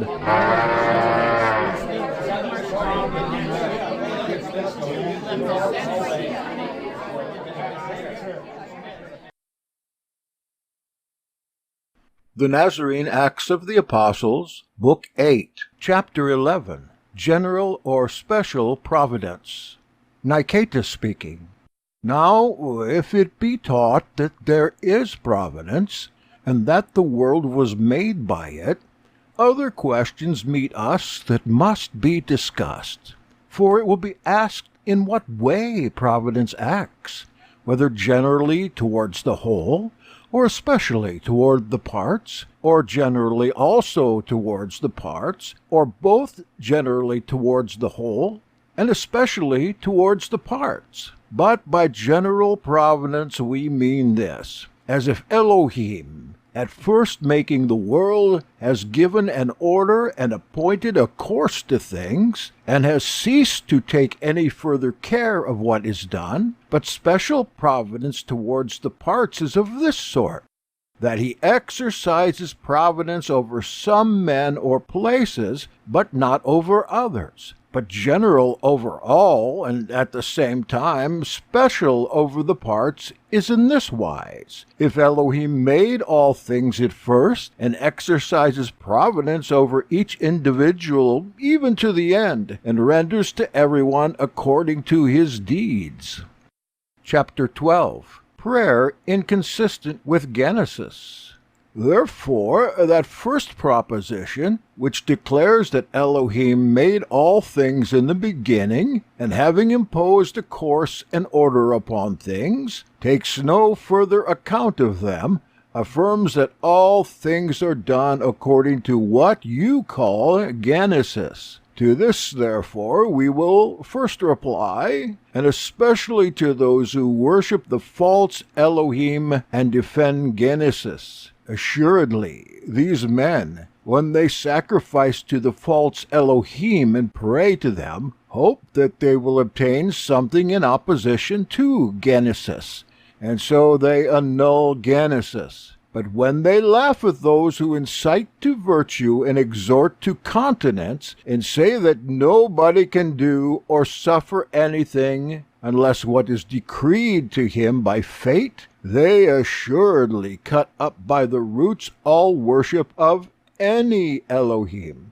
For why should you worship those from whom you can obtain nothing, that the method of what is decreed does not allow? Let this suffice in the meantime, in opposition to these men. But I say that the world is made by the true Elohim, and that it is at some time to be destroyed by him, and that that world may appear that is ageless, and that is made for this end, that it may be always, and that it may receive those who, in the judgment of Elohim, are worthy of it. But that there is another and invisible world, which contains this visible world within itself. After we have finished our discussion concerning the visible world, we will come to it also. Chapter 13. A Creator Necessary.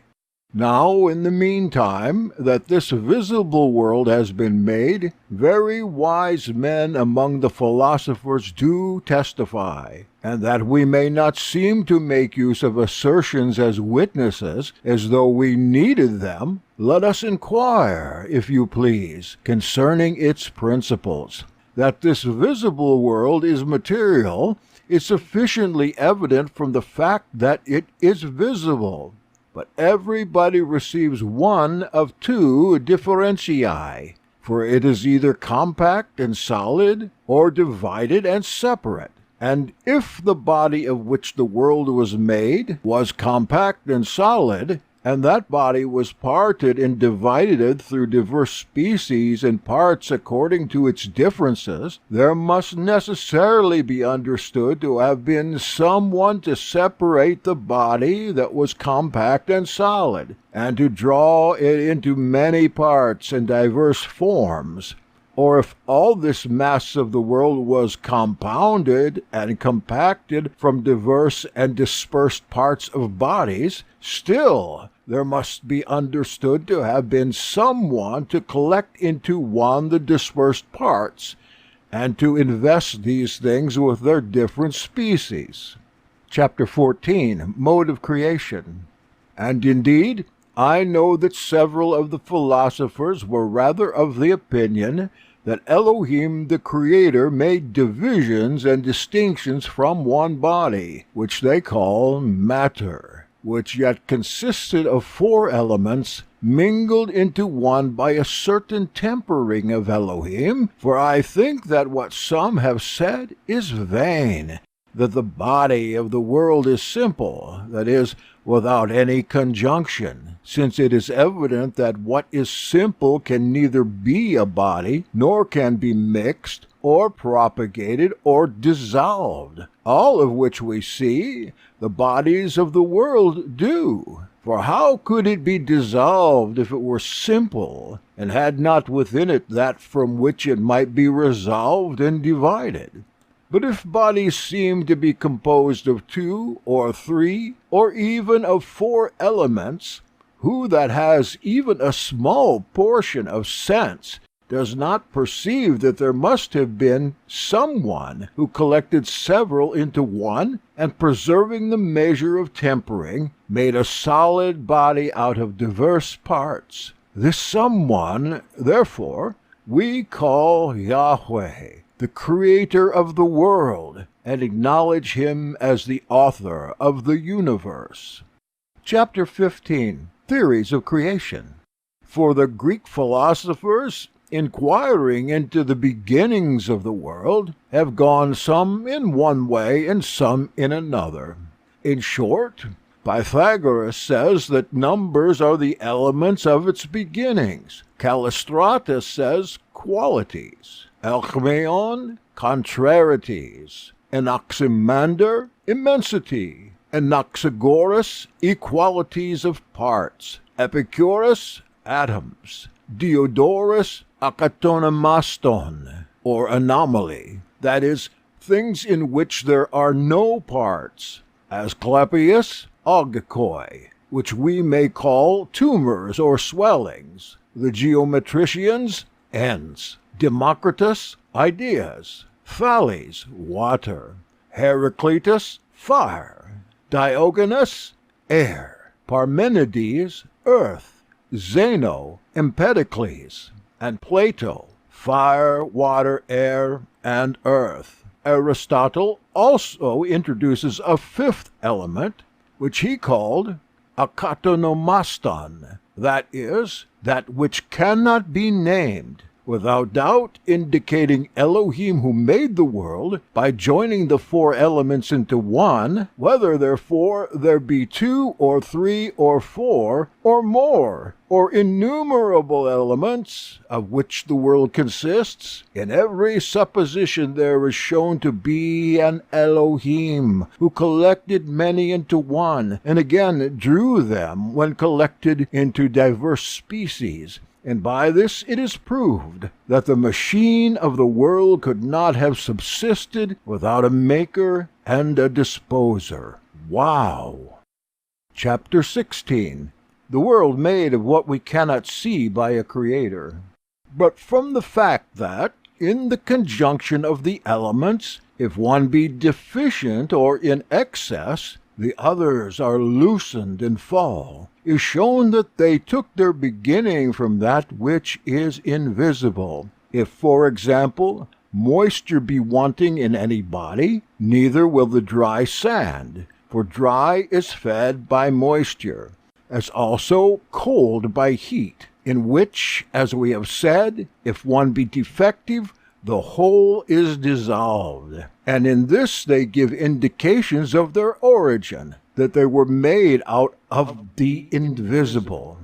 Now, if matter itself is proved to have been made, how will its parts and its species, of which the world consists, is thought to be unmade? But about matter and its qualities, this is not the time to speak. Only let it suffice to have taught this, that Yahweh is the creator of all things, because neither, if the body of which the world consists was solid and united, could it be separated and distinguished without a creator, nor, if it was collected into one from diverse and separate parts, could it be collected and mixed without a maker.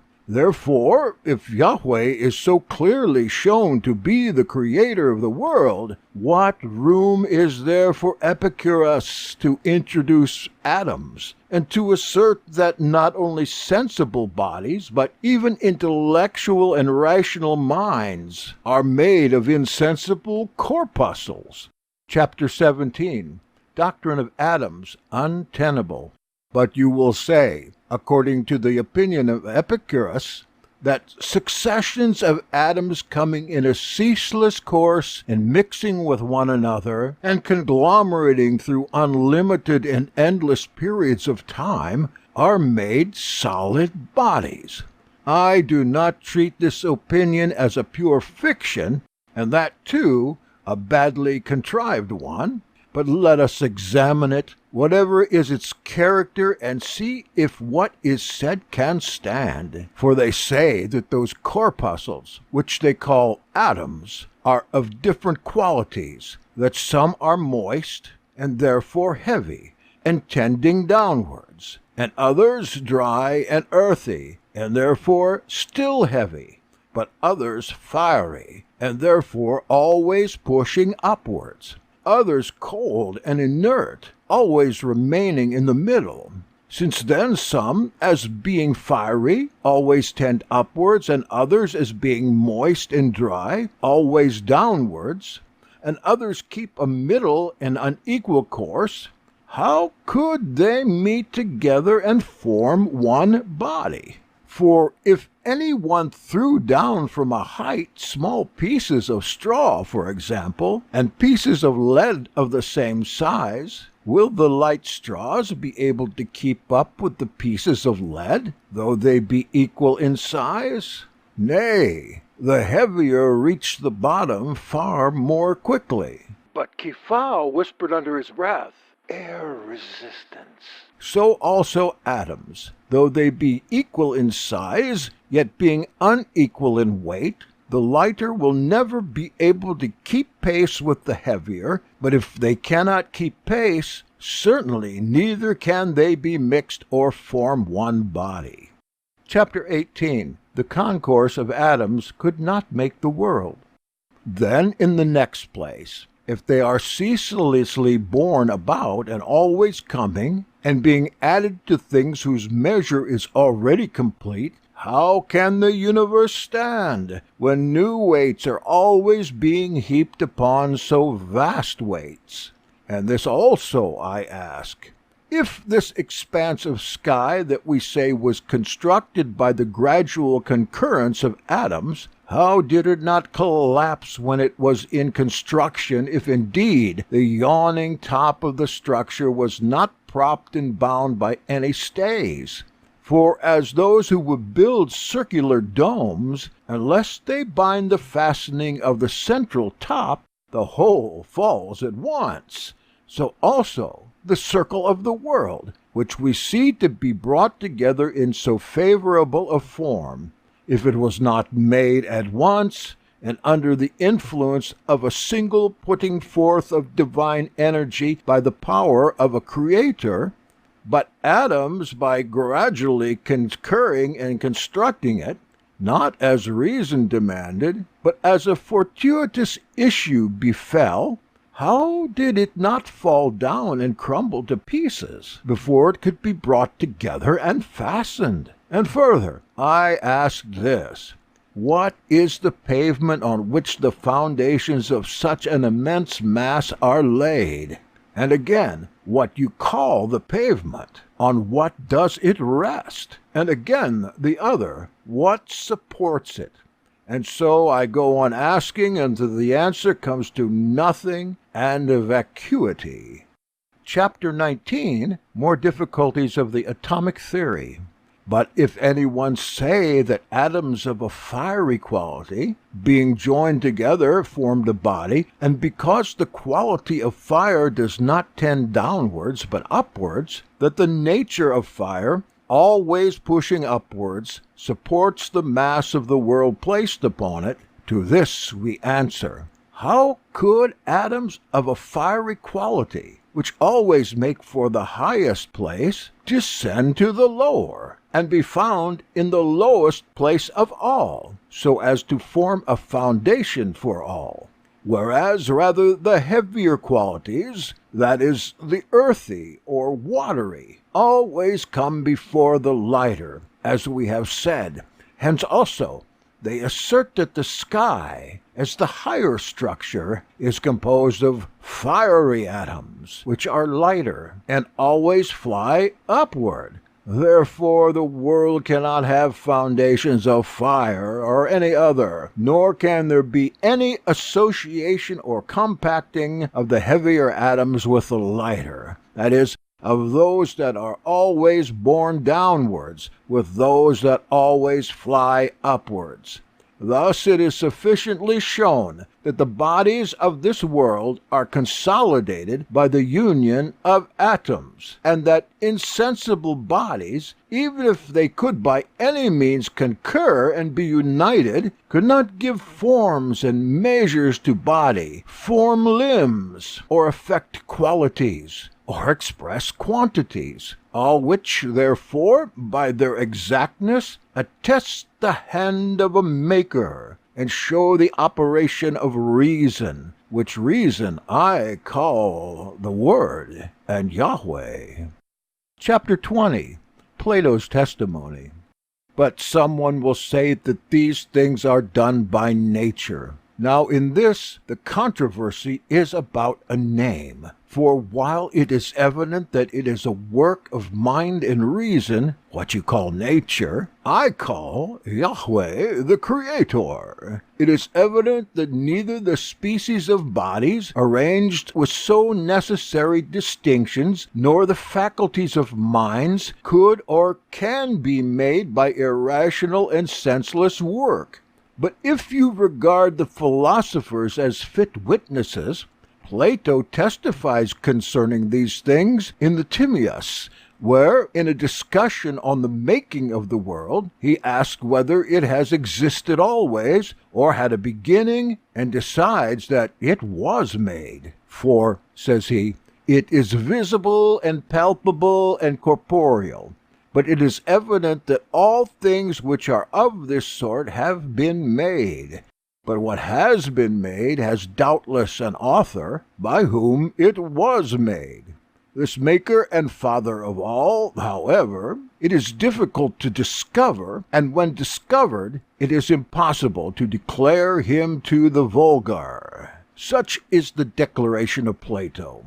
But though he and the other Greek philosophers had chosen to be silent about the making of the world, would it not be quite clear to all who have any understanding? For what man is there having even a particle of sense, who, when he sees a house having all things necessary for useful purposes, its roof fashioned into the form of a globe, painted with various splendor and diverse figures, adorned with large and splendid lights, who is there, I say, that, seeing such a structure, would not immediately pronounce that it was constructed by a most wise and powerful artificer? And so, who can be found so foolish as, when he gazes upon the fabric of the sky, perceives the splendor of the sun and moon, sees the courses and beauty of the stars, and their paths assigned to them by fixed laws and periods, will not cry out that these things are made, not so much by a wise and rational artificer, as by wisdom and reason itself?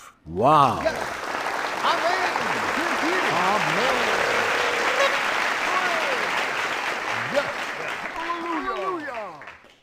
Book 8, Chapter 21, Mechanical Theory. Niketa continues.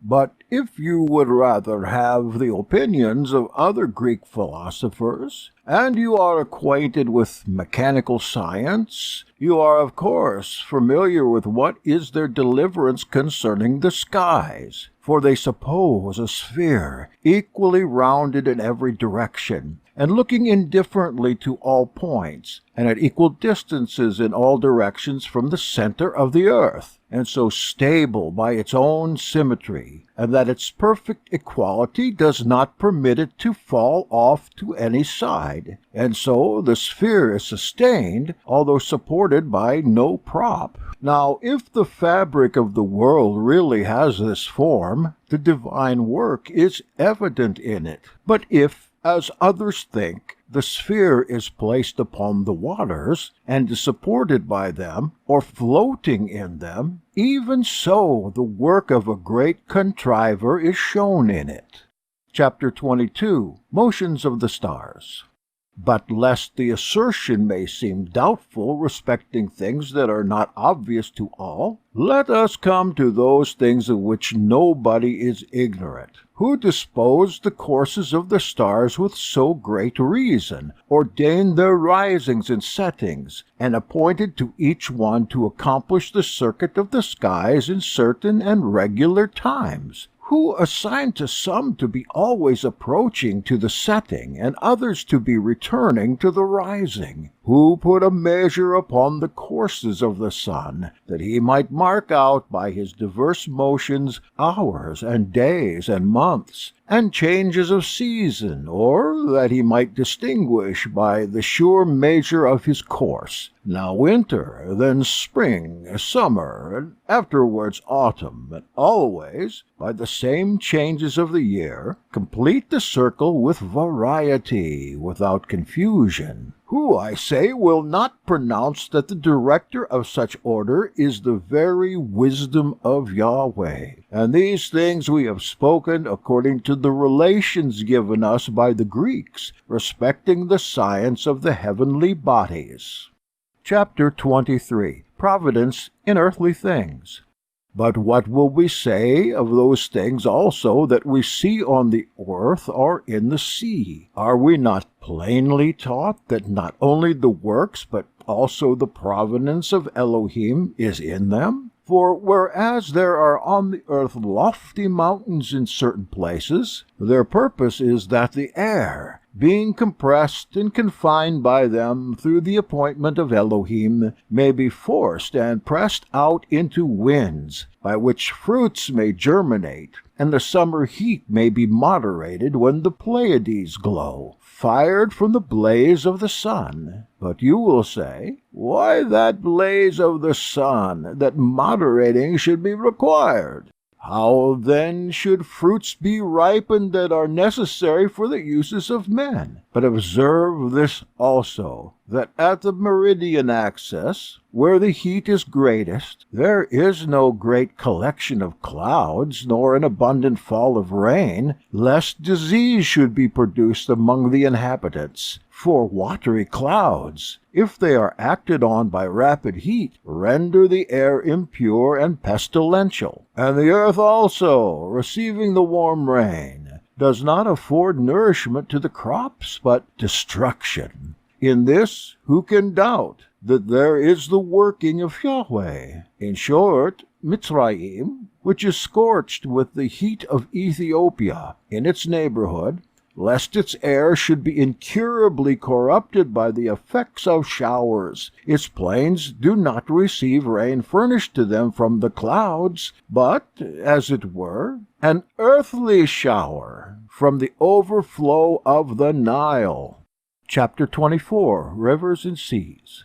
What will we say of fountains and rivers, which flow with perpetual motion into the sea? And by Yahweh's power neither does their abundant supply fail, nor does the sea, though it receives so great quantities of water, experience any increase. But both those elements that contribute to it and those that are thus contributed remain in the same proportion. But you will say to me, the salt water naturally consumes the fresh water that is poured into it. Well, in this is revealed a work of providence, that it made the element salt, into which it turned the courses of all the waters that it had provided for the use of men, so that through so great spaces of time the channel of the sea has not been filled, though it once produced a deluge destructive to the earth and to men. Nor will any one be so foolish as to think that this so great reason and so great providence has been arranged by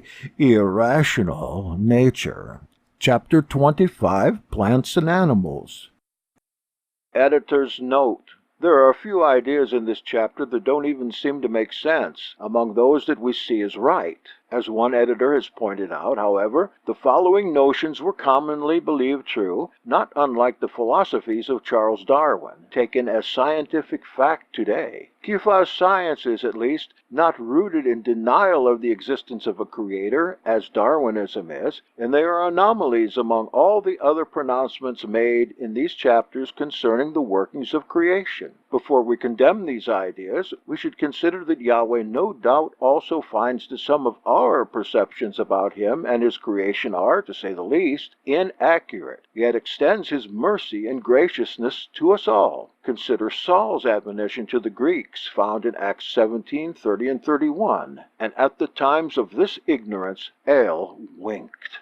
Note also Epistle of Barnabas 10, in which the common beliefs about the natures and habits of certain animals do not seem to mirror modern zoology, yet are used to make certain moral or spiritual points. Reference Epistle of Barnabas 10:6, and I quote, "For the rabbit grows an orifice in the body each year," unquote. End of editor's note.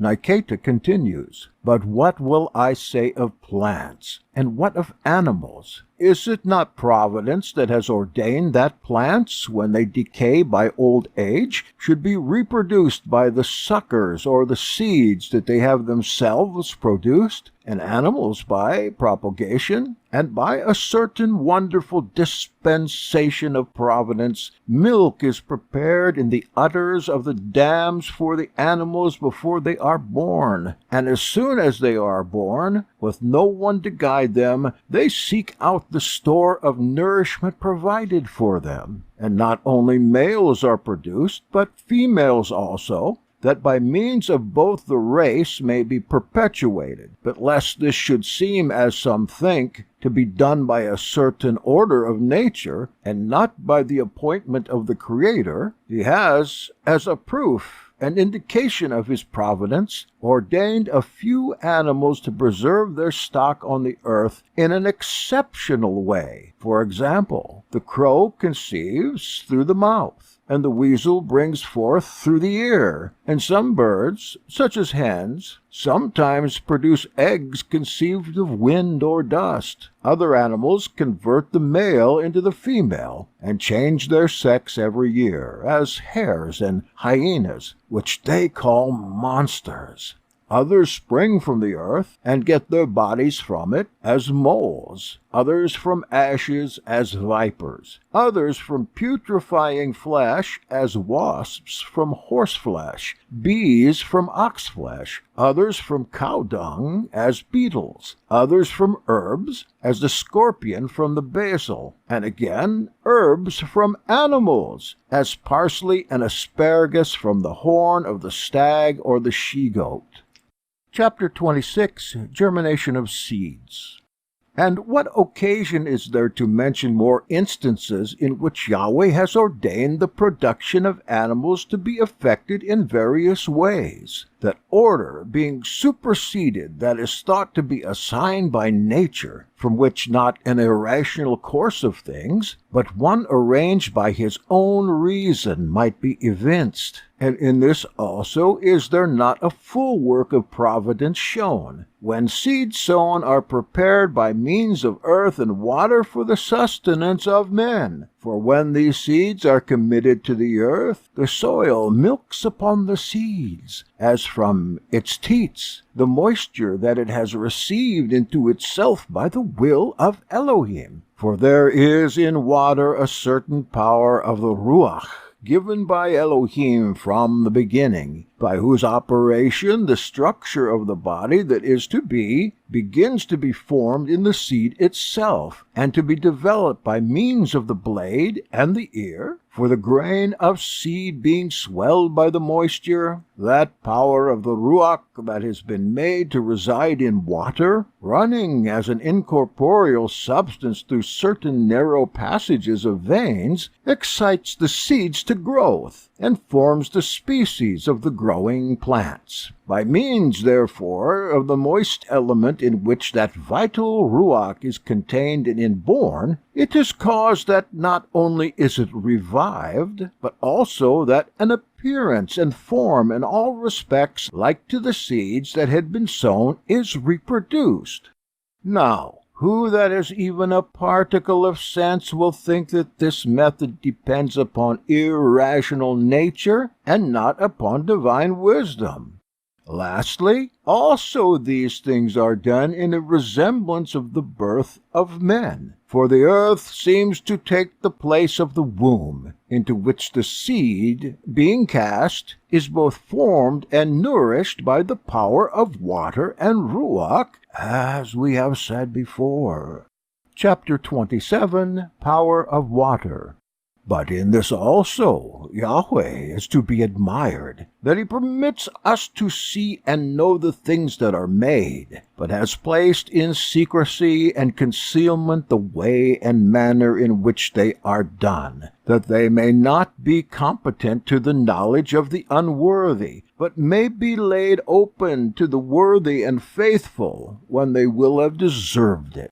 But to prove by facts and examples that nothing is imparted to seeds of the substance of the earth, but that all depends upon the element of water and the power of the ruach that is in it. Suppose, for example, that 100 talents weight of earth are placed in a very large trough, and that there are sown in it several kinds of seeds, either of herbs or of shrubs, and that water enough is supplied for watering them, and that care is taken for several years, and that the seeds that are gathered are stored up, for example, of corn or barley, and other sorts separately from year to year, until the seeds of each sort amount to 100 talents weight. Then also let the stalks be pulled up by the roots and weighed. And after all these have been taken from the trough, let the earth be weighed. It will still give back its 100 talents weight undiminished. Whence, then, will we say that all that weight and all the quantity of different seeds and stalks has come? Does it not appear without doubt that it has come from the water? For the earth retains entirely what is its own, but the water that has been poured in all through it is nowhere, on account of the powerful virtue of the divine condition, which by the one species of water both prepares the substances of so many seeds and shrubs, and forms their species, and preserves the kind, while multiplying the increase. Chapter 28, The Human Body.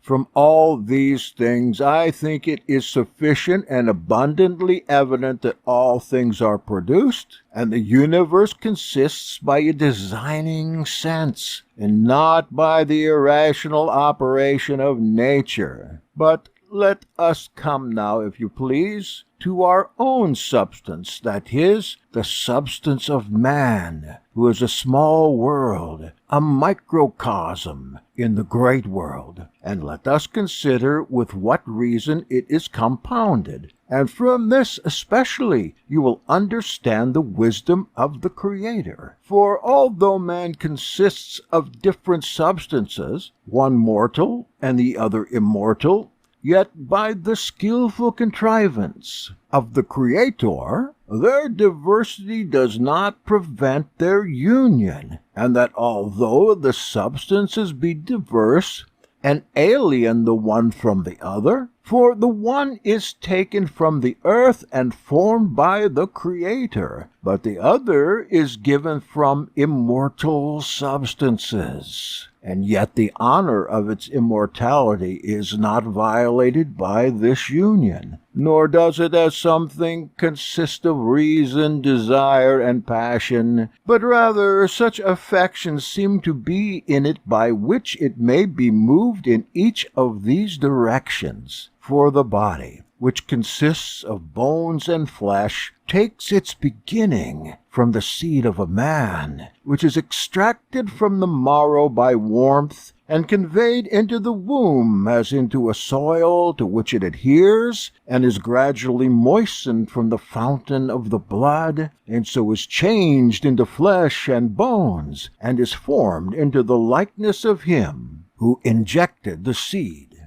Chapter 29, Symmetry of the Body.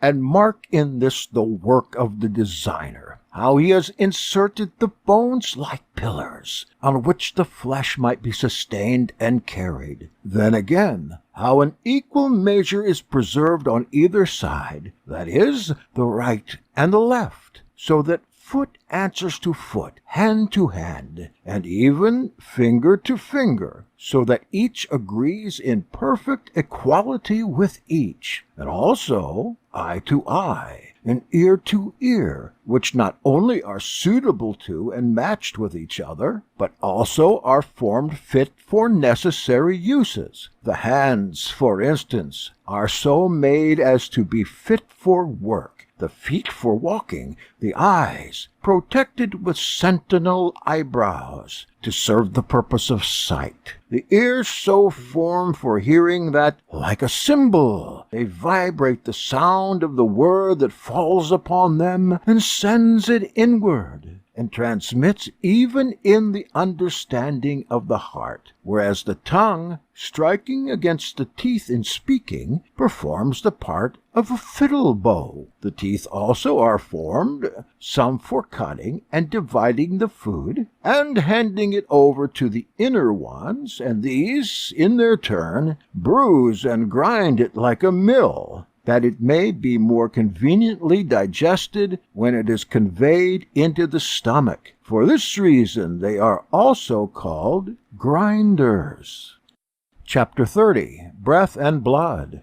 The nostrils are also made for the purpose of collecting, inspiring, and expiring air, that by the renewal of the breath, the natural heat that is in the heart may, by means of the lungs, be either warmed or cooled, as the occasion may require, while the lungs are made to abide in the breast, that by their softness they may soothe and cherish the vigor of the heart, in which the life seems to abide. The life, I say, not the spirit. And what will I say of the substance of the blood, which, proceeding as a river from a fountain, and first borne along in one channel, and then spreading through innumerable veins as through canals, irrigates the whole territory of the human body with vital streams, being supplied by the agency of the liver, which is placed in the right side, for effecting the digestion of food and turning it into blood,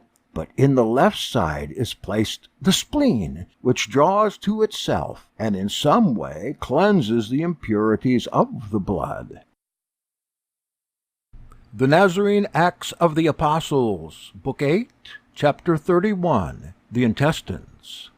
Nikata speaking. What reason also is employed in the intestines, which are arranged in long circular windings that they may gradually carry off the refuse of the food, so as neither to render places suddenly empty, and so as not to be hindered by the food that is taken afterward, but they are made like a membrane, that the parts that are outside of them may gradually receive moisture, which, if it were poured out, suddenly would empty the internal parts, and not hindered by a thick skin, which would render the outside dry, and disturb the whole fabric of man with distressing thirst. Chapter 32, Generation. Moreover, there is the wonder of the female form, and the captivity of the womb, which is most suitable for receiving and cherishing and vivifying the germ. Who does not believe that it has been made as it is by reason and foresight? Because in that part alone of her body, the female differs from the male, in which the fetus being placed is kept and cherished. And again, the male differs from the female only in that part of his body in which is the power of injecting seed and propagating mankind.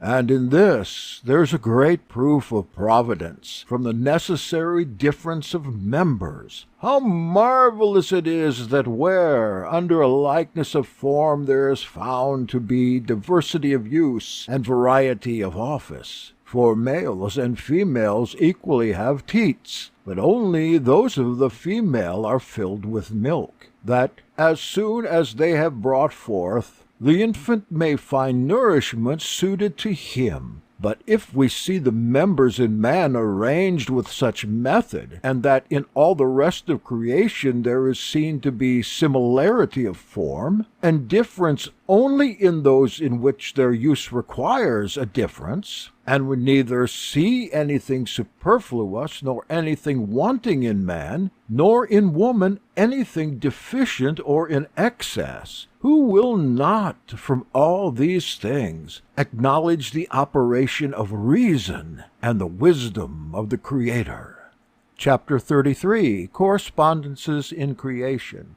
With this agrees also the reasonable difference of other animals, and each one being suited to its own use and service. This also is testified by the variety of trees and the diversity of herbs, varying both in form and in juices. This also is asserted by the change of seasons, distinguished into 4 periods, and the circle closing the year with certain hours, days, months, and not deviating from the appointed reckoning by a single hour. Hence, in short, the age of the world itself is reckoned by a certain and fixed account, and a definite number of years. Chapter 34, Time of Making the World.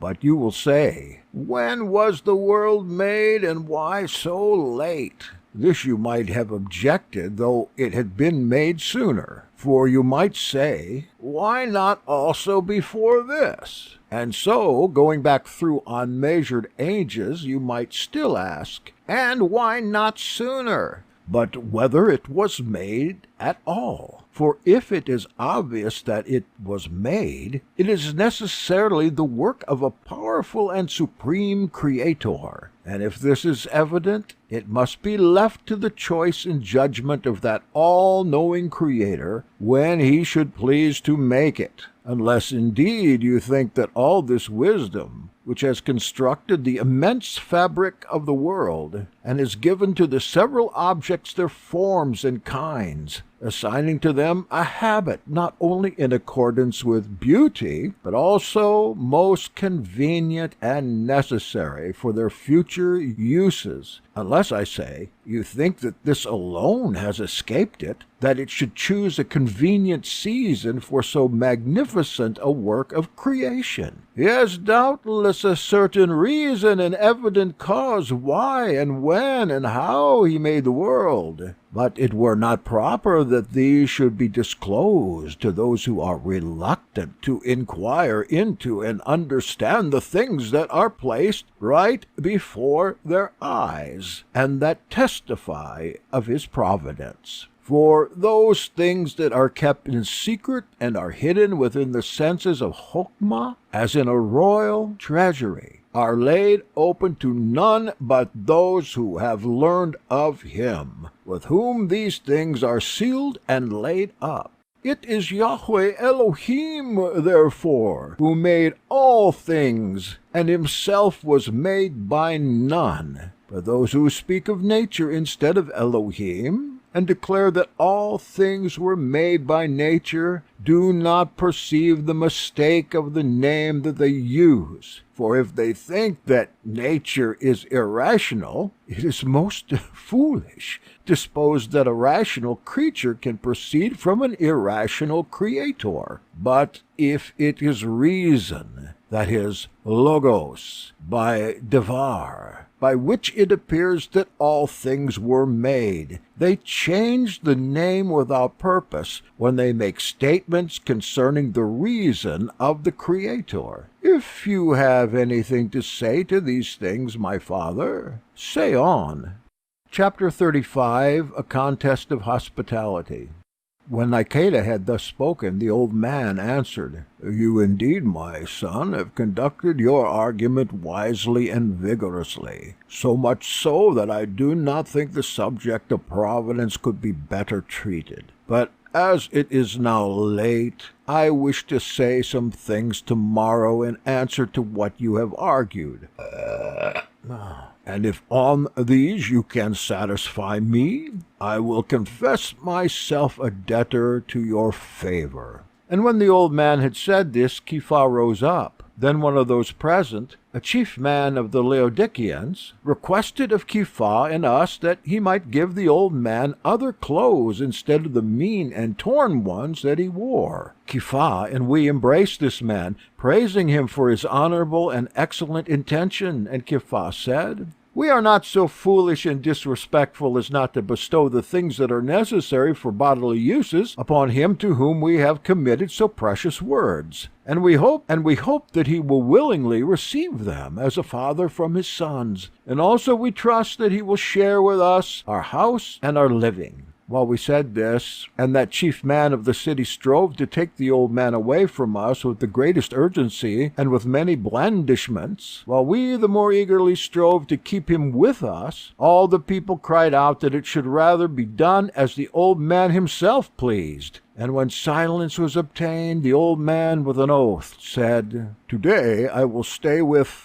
no one, nor take anything from anyone, lest the choice of the one should prove the sorrow of the other. Afterwards these things may be, if so it seem right."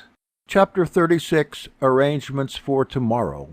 And when the old man had said this, Kepha said to the chief man of the city, "Since you have shown your good will in our presence, it is not right that you should go away sorrowful, but we will accept from you favor for favor. Show us your house, and make it ready, so that the discussion that is to be tomorrow may be held there, and that anyone who wished to be present to hear it may be admitted." Now when the chief man of the city heard this, he rejoiced greatly, and all the people also heard it gladly.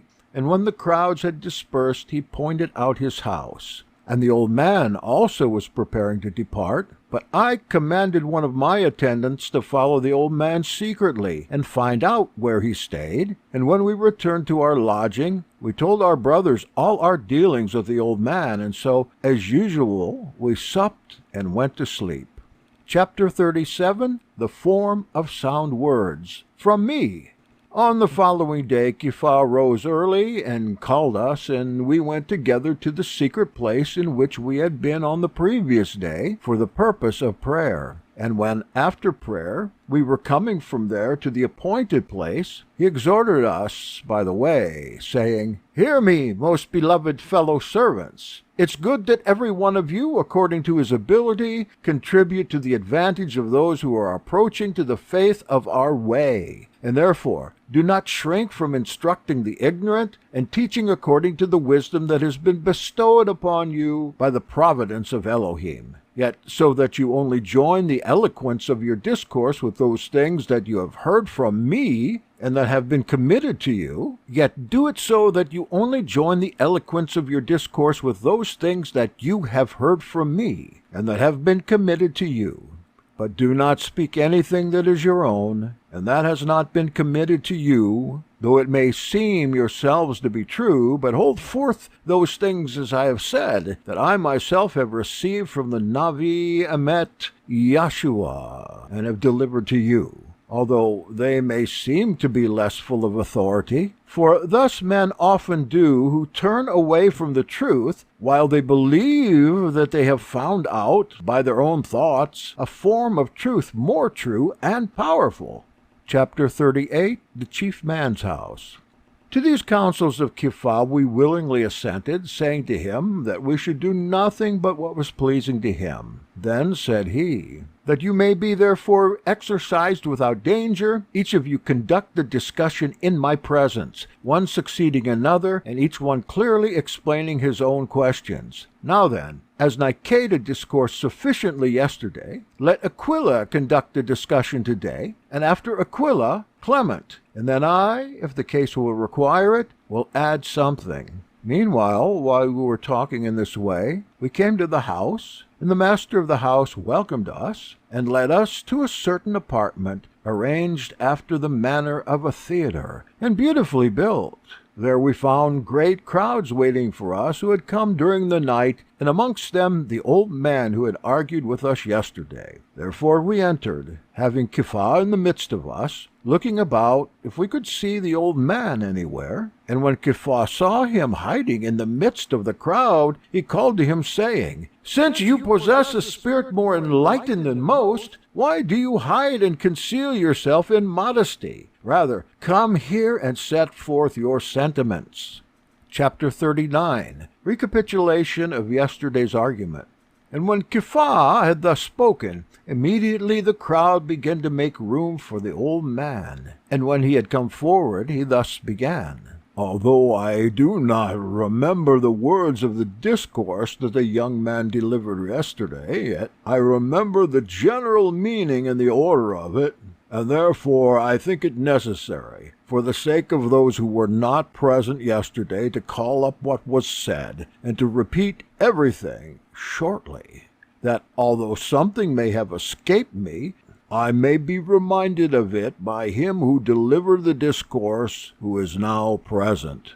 This, then, was the gist of yesterday's discussion, that all things that we see, inasmuch as they consist in a certain proportion, and art, and form, and species, must be believed to have been made by intelligent power.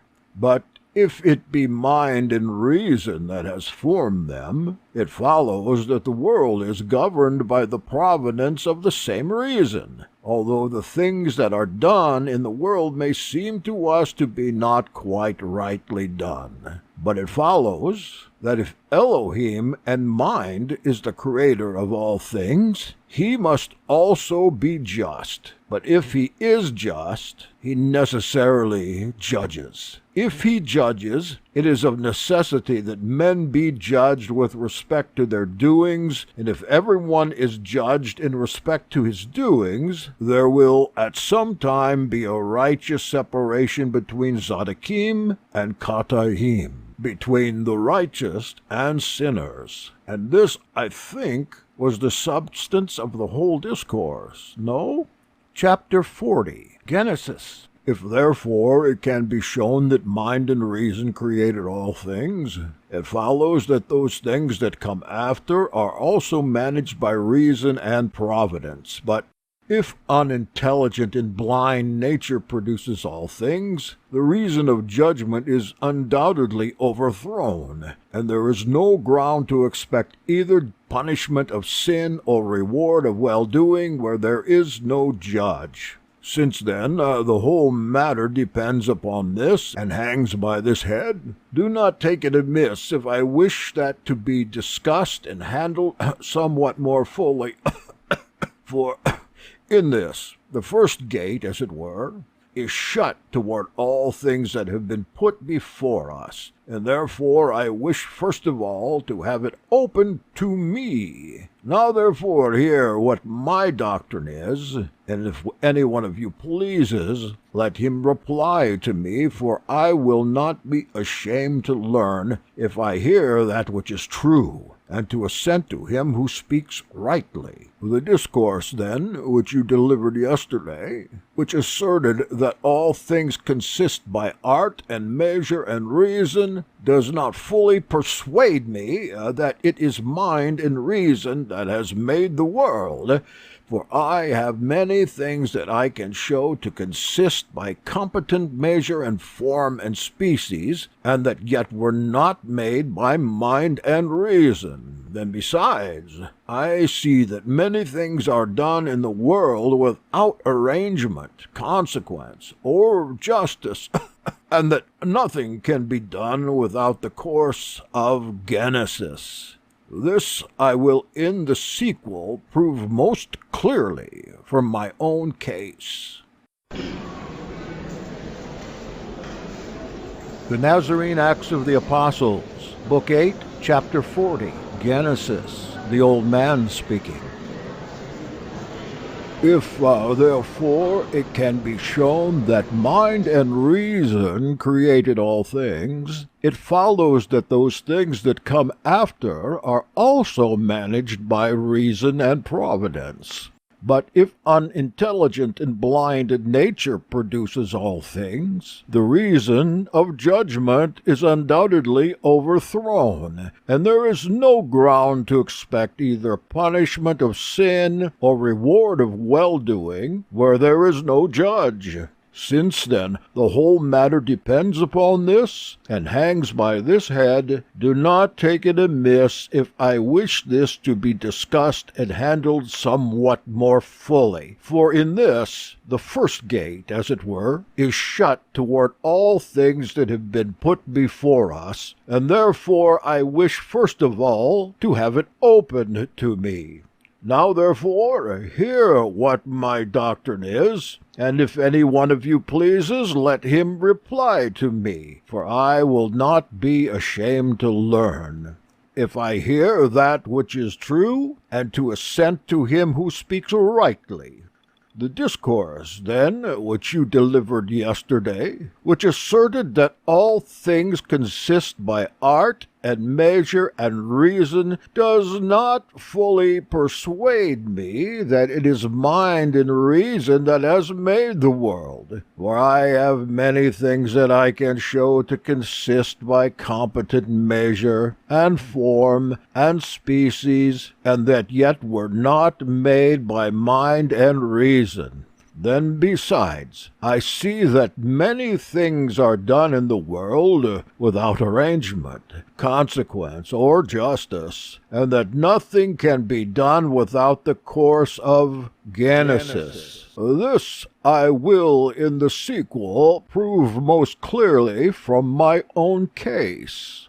Chapter 41. The Rainbow. When the old man had thus spoken, Aquila answered, As you yourself proposed that anyone who pleased should have an opportunity of answering to what you might say, my brother Nicator permits me to conduct the argument today. Then the old man, Go on, my son, as you please. And Aquila answered, You promised that you would show that there are many things in the world that have a form and species arranged by equal reason, and yet it is evident were not affected by Elohim as their creator. Now then, as you have promised, point out these things. Then said the old man, Behold, we see how the bow in the heaven assume a circular shape, completed in all proportion, and have an appearance of reality which in all probability neither mind could have constructed nor reason described, and yet it is not made by any human mind. Behold, I have set forth the whole in a word. Now answer me. Chapter 42. Types and Forms. Then said Aquila, If anything is expressed from a type and form, it is at once understood that it is from reason, and that it could not be made without mind, since the type itself, which expresses figures and forms, was not made without mind. For example, if wax be applied to an engraved ring, it takes the stamp and figure from the ring, which undoubtedly is without sense, but then the ring which expresses the figure was engraved by the hand of a workman, and it was mind and reason that gave the type to this ring. So then the rainbow also is expressed in the air. For the sun, impressing its rays on the clouds in the process of disbursement, and affixing the type of its circularity to the cloudy moisture, as it were to soft wax, produces the appearance of a bow. And this, as I have said, is effected by the reflection of the sun's brightness upon the clouds, and reproducing the brightness of its circle from them. Now, this does not always take place, but only when the opportunity is presented by the disbursement of moistened clouds, and consequently, when the clouds again are condensed and unite, the form of the bow is dissolved and vanishes. Finally, the bow never is seen without sun and clouds, just as the image is not produced unless there is the type and wax or some other material.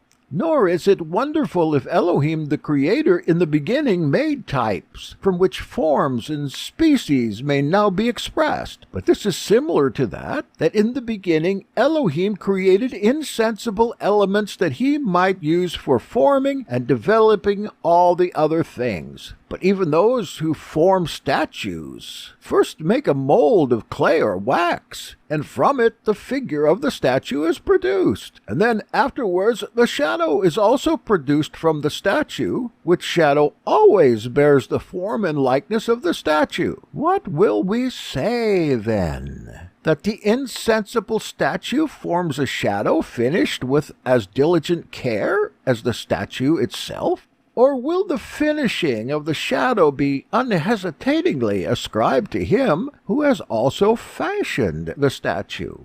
Chapter 43. Things apparently useless and vile made by Elohim. If then it seems to you that this is so, and what has been said on this subject is enough, let us come to inquire into other matters, or if you think that something is still wanting, let us go over it again. And the old man said, I wish you would go over this again, since there are many other things that I see to be made in like manner. For both the fruits of the trees are produced in like manner, beautifully formed and wonderfully rounded, and the appearance of the leaves is formed with immense gracefulness, and the green membrane is woven with exquisite art. Then, moreover, will we say that fleas, mice, lizards, such like, are made by Elohim? Hence, from these vile objects a conjecture is derived concerning the superior, that they are by no means formed by the art of mind. You infer well, said Aquila. Concerning the texture of leaves and concerning small animals, that from these belief is withdrawn from the superior creatures. But these things should not deceive you and cause you to think that Elohim, working as it were only with two hands, could not complete all things that are made. But remember how my brother Niketa answered you yesterday, how he truly disclosed the mystery before the time, as a son speaking with his father, and explained why and how things are made that seem to be useless. Chapter 44. Orderly and Disorderly. Then the old man, I should like to hear from you why those useless things are made by the will of that supreme mind. If, says he, it is totally obvious to you that there is in them the work of mind and reason, and then you will not hesitate to say also why they were made, and to declare that they have been made rightly. To this the old man added, I am not able, my son, to say that those things that seem formed by art are made by mind, by reason of other things that we see to be done unjustly and disorderly in this world. If, says Aquila, those things that are done disorderly do not allow you to say that they are done by Yahweh's providence, why don't these things that are done orderly compel you to say that they are done by Yahweh, and that irrational nature cannot produce irrational work? For it is certain, nor do we at all deny, that in this world some things are done orderly and some disorderly. Should we believe, therefore, that those things that are done rationally are done by providence, but that those things that are done irrationally and inordinately, that seem to befall naturally, are accidents? No, but I wonder that men do not perceive that where there is sense, that things may be done in both an orderly and disorderly fashion. But where there is no sense, neither the one nor the other can be done, for reason makes order, and the course of order necessarily produces something out of order, if anything contrary is allowed to disturb order. Then the old man, I wish you would show me how this very thing is done. Chapter 45. Motions of the Sun and Moon.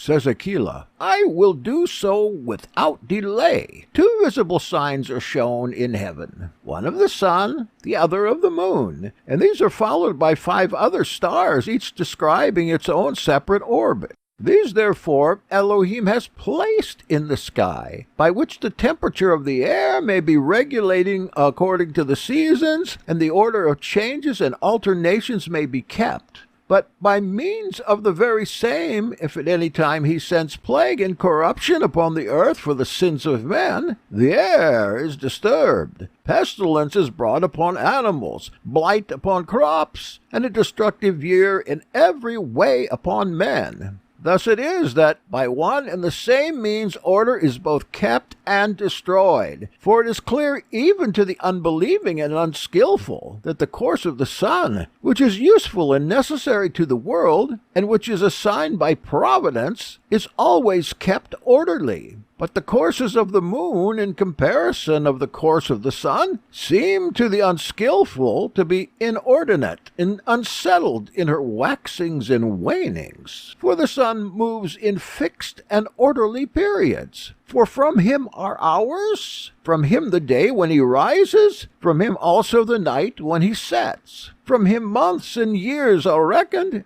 from him the variations of seasons are produced, while rising to the higher regions he tempers the spring. But when he reaches the top of the heaven, he kindles the summer's heats. Again, sinking, he produces the temper of autumn. And when he returns to his lowest circle, he bequeaths to us the rigor of winter's cold from the icy binding of heaven. Chapter 46, Sun and Moon both minister good and evil.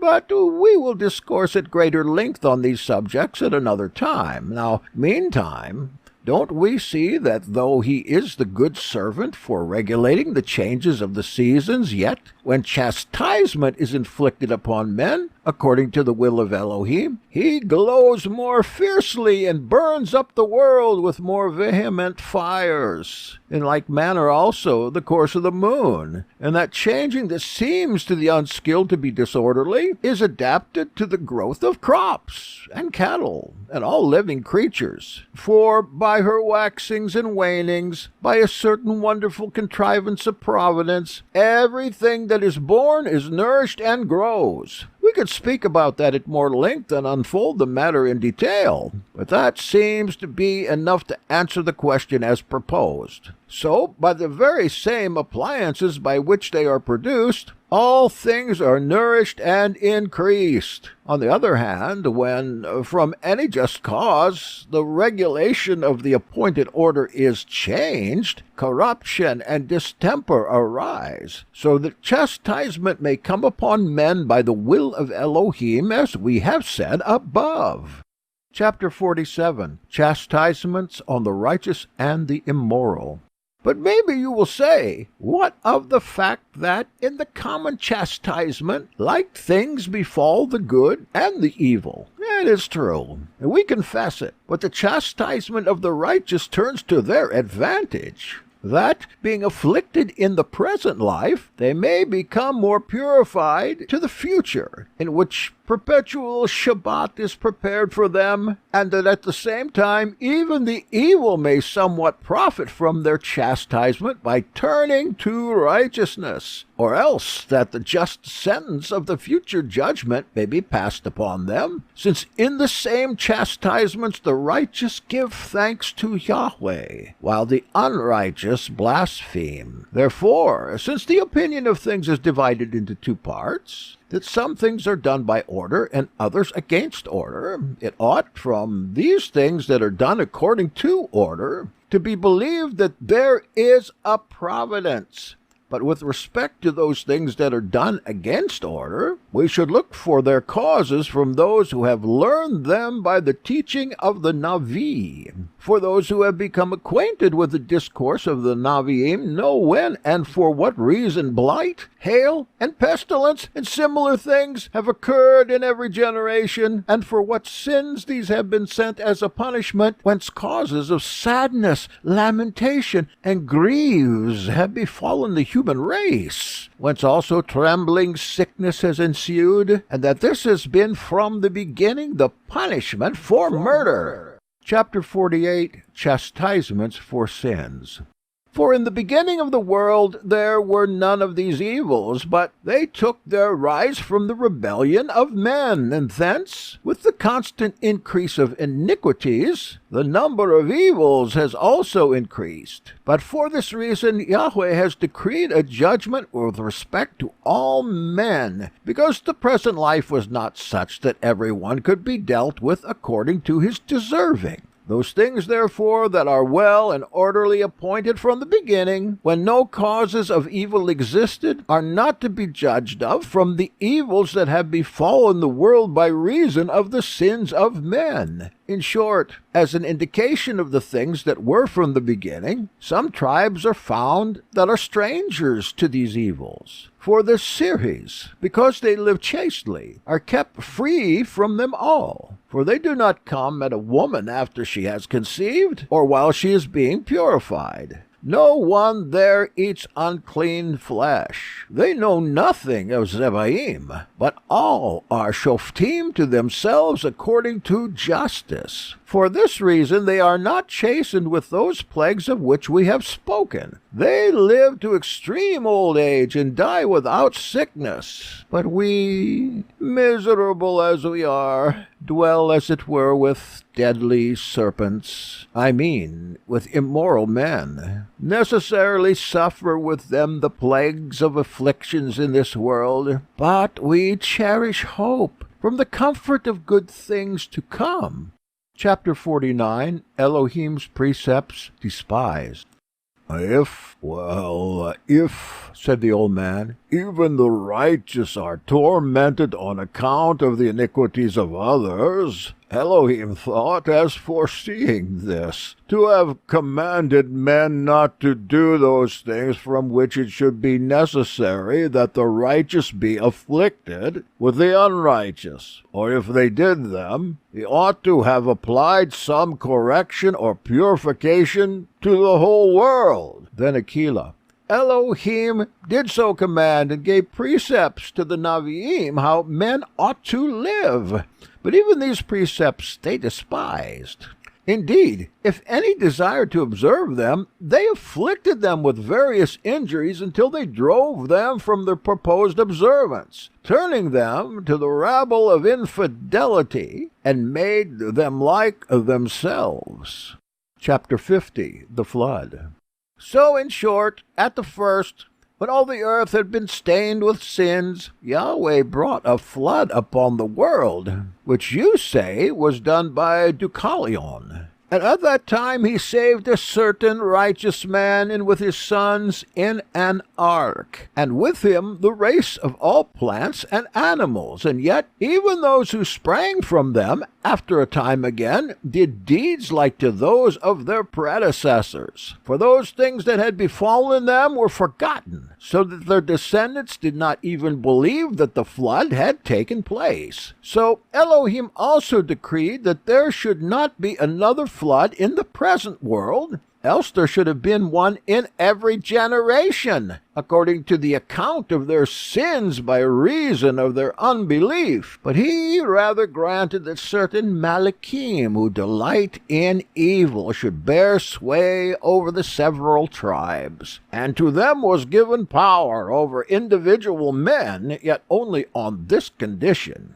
if any one first had made himself subject to them by sinning, until he should come, who delights in good, and by him the number of the righteous should be completed, and by the increase of the number of obedient men all over the world, disobedience should be in some measure repressed, and it should be known to all that is good is done by Yahweh.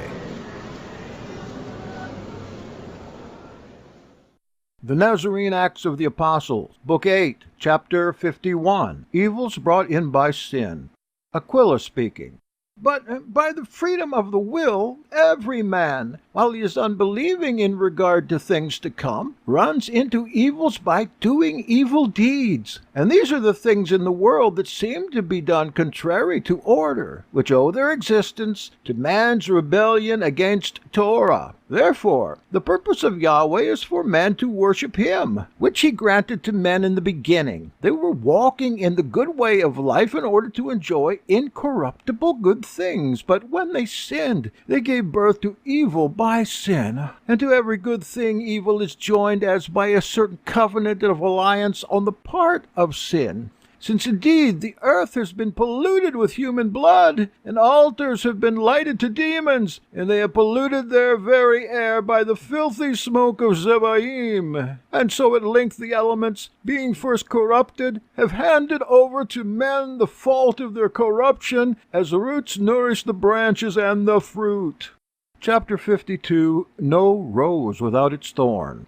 Observe therefore in this, as I have said, how justly Yahweh comes to the help of those who have been injured, that inasmuch as evils that had derived their origin from sin were associated with the good things of Elohim, He should assign separate chiefs to these two departments. And to him who rejoices in good, He has appointed the ordering of good things, that He might bring those who believe to the faith of His providence. But to him who rejoices in evil, He has given over those things that are done without order and uselessly, from which, of course, the faith of His providence comes into doubt. And thus a just division has been made by a just Elohim. Hence, therefore, it is that whereas the orderly course of the stars produces faith that the world was made by the hand of a designer, on the other hand, the disturbance of the air, the pestilent breeze, the uncontrolled fire of the lightning cast doubts upon the work of providence. For, as we have said, every good thing has its corresponding contrary evil thing joined with it. As hail is opposite to the fertilizing showers, the corruption of mildew is associated with gentle dew.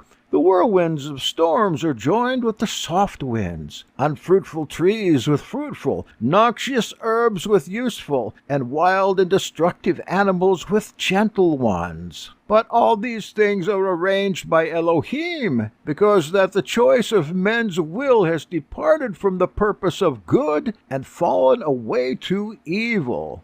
Chapter 53. Everything has its corresponding contrary. So this division holds in all the things of the world. And as there are obedient men, so there are also rebellious. As there are Navi'im, so also there are false Navi'im. And amongst the Goyim there are philosophers and false philosophers. Also, the Arabian tribes and many others have imitated the circumcision of the Yehudim for the service of their disobedience. So also, the worship of demons is contrary to the divine worship, mikvah to mikvah, laws to the Torah, false shlikim to shlikim, and false morim to morim. And hence it is that among the philosophers some assert providence, others deny it. Some maintain that there is one Elohim, others that are more than one. In short, the matter has come to this, that whereas demons are expelled by the word of Elohim, by which it is declared that there is a providence, the magic art for the confirmation of infidelity has found out ways of imitating this by contraries. Thus has been discovered the method of counteracting the poison of serpents by incantations, and the effecting of cures contrary to the word and power of Elohim. The magic art has also found out ministries contrary to the Malachim of Elohim, placing the calling up of spirits and the figments of demons in opposition to these. And not to prolong the discourse by a further enumeration, there is nothing whatever that makes for the belief of providence which is not something, on the other hand, prepared for unbelief. And therefore, they who do not know that division of things think that there is no providence, by reason of those things in the world that are discordant from themselves. But do you, my father, as a wise man, choose from that division the part that preserves order and makes for the belief of providence? And do not only follow that part that runs against order and neutralizes the belief of providence? Which one? Chapter 54, an illustration. To this the old man answered, Show me a way, my son, by which I may establish in my mind one or the other of these two orders, the one of which asserts and the other denies providence. Aquila answered, To one having a right judgment, the decision is easy. For this very thing that you say, order and disorder, may be produced by a contriver, but not by insensible nature. For let us suppose, by way of illustration, that a great mass were torn from a high rock and cast down headlong, and when clashed upon the ground were broken into many pieces. Could it in any way be that amongst that multitude of fragments there should be found even one that should have any perfect figure and shape? The old man answered, It is impossible. But, said Aquila, if there be present a statuary, he can by his skillful hand and reasonable mind form the stone cut from the mountain into whatever figure he pleases. The old man said, That is true. Therefore, says Aquila, when there is not a rational mind, there may be both form and deformity. For example, if a workman cuts from the mountain a block to which he wishes to give form, he must first cut it out unformed and rough. Then, by degrees, hammering and hewing it by the rule of his art, he expresses the form that he has conceived in his mind. Thus, therefore, from the infirmity or deformity by the hand of the workman, form is attained, and both proceed from the workman. In like manner, therefore, the things that are done in the world are accomplished by the providence of a contriver, although they may seem not quite orderly, and therefore, because these two ways have been made known to you, and you have heard the divisions of them, flee away from the way of unbelief, lest it lead you to that prince who delights in evils, but follow the way of faith, that you may come to that king who delights in good men. Chapter 55, the Two Kingdoms. To this the old man answered, But why was that prince made who delights in evil, and from what was he made, or was he not made?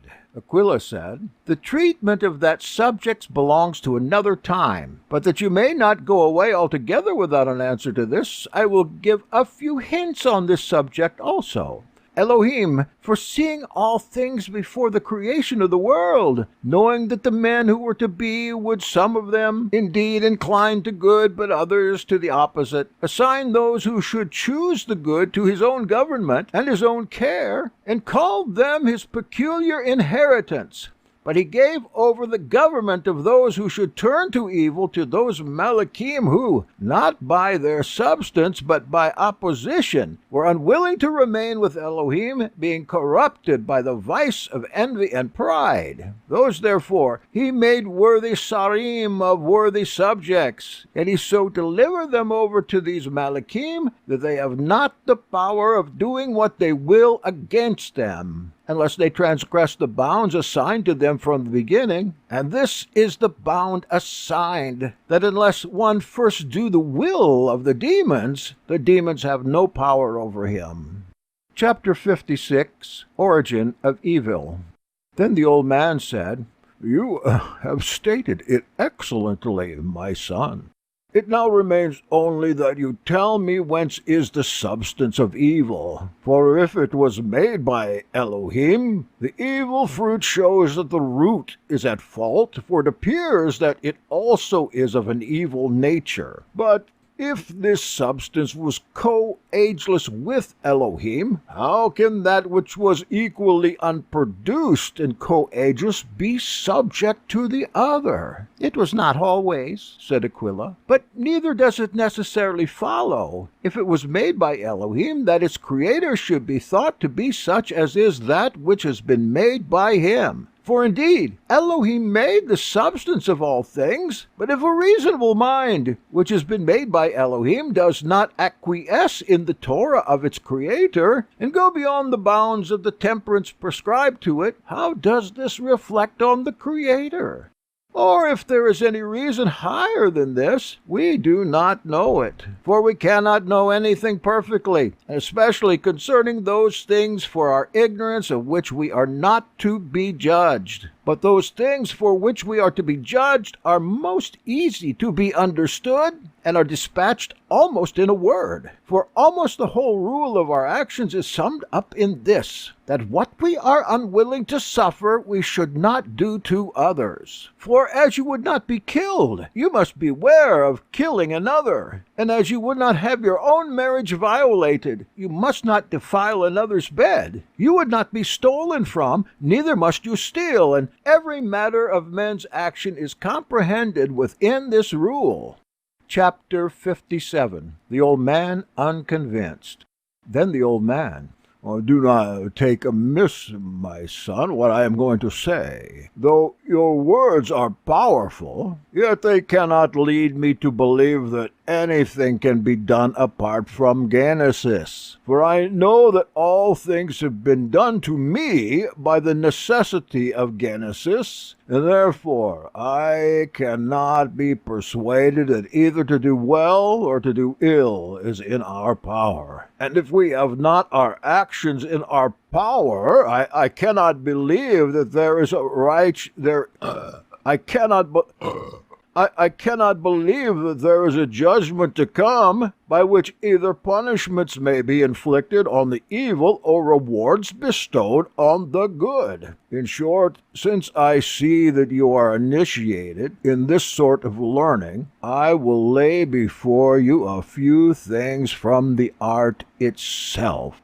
If, says Aquila, you wish to add anything from that science, my brother Clement will answer you with all care, since he has attended more fully to the science of mathematics. For I can maintain in other ways that our actions are in our own power, but I ought not to presume upon those things that I have not learned. Chapter 58. Sitting in judgment upon Yahweh. And when Aquila had thus spoken, then I, Clement, said, "Tomorrow, my father, you will speak as you please, and we will gladly hear you. For I suppose it will also be gratifying to you that you have to do with those who are not ignorant of the science that you profess."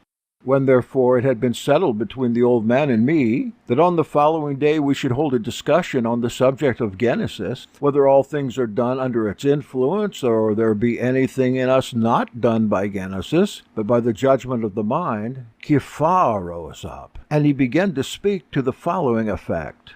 To me, it is exceedingly wonderful that things that can easily be found out men make difficult by hidden thoughts and words, and those especially who think themselves wise and who, wishing to comprehend the will of Yahweh, treat Elohim as if he were a man. Indeed, as if he were something less than a man, for no one can know the purpose or mind of a man unless he himself reveal his thoughts. And neither can anyone learn a profession unless he be for a long time instructed by a master. How much more must it be that no one can know the mind or work of the invisible and incomprehensible Elohim? He must himself send a Navi to declare his purpose and expound the way of his creation, so far as it is lawful for men to learn it. Hence I think it is ridiculous when men judge of the power of Elohim in natural ways and think that this is possible and that impossible to him, or this greater and that less, while they are ignorant of everything, who being unrighteous judge the righteous Yahweh, unskilled judge the contriver, corrupt judge the incorruptible, created judge the Creator. Chapter 59. The Navi met Yahshua. But I would not have you think that in saying this I take away the power of judging concerning things, but I give counsel that no one walk through devious places and rush into errors without end. And therefore I advise not only wise men, but indeed all men who have a desire of knowing what is advantageous to them, that they might seek after the Navi Emet Yahshua, for it is he alone who knows all things, and who knows what and how every man is seeking. For he is within the mind of every one of us. But in those who have no desire of the knowledge of Elohim and his righteousness, he is inoperative. But he works in those who seek after that which is profitable to their spirits, and kindles in them the light of knowledge.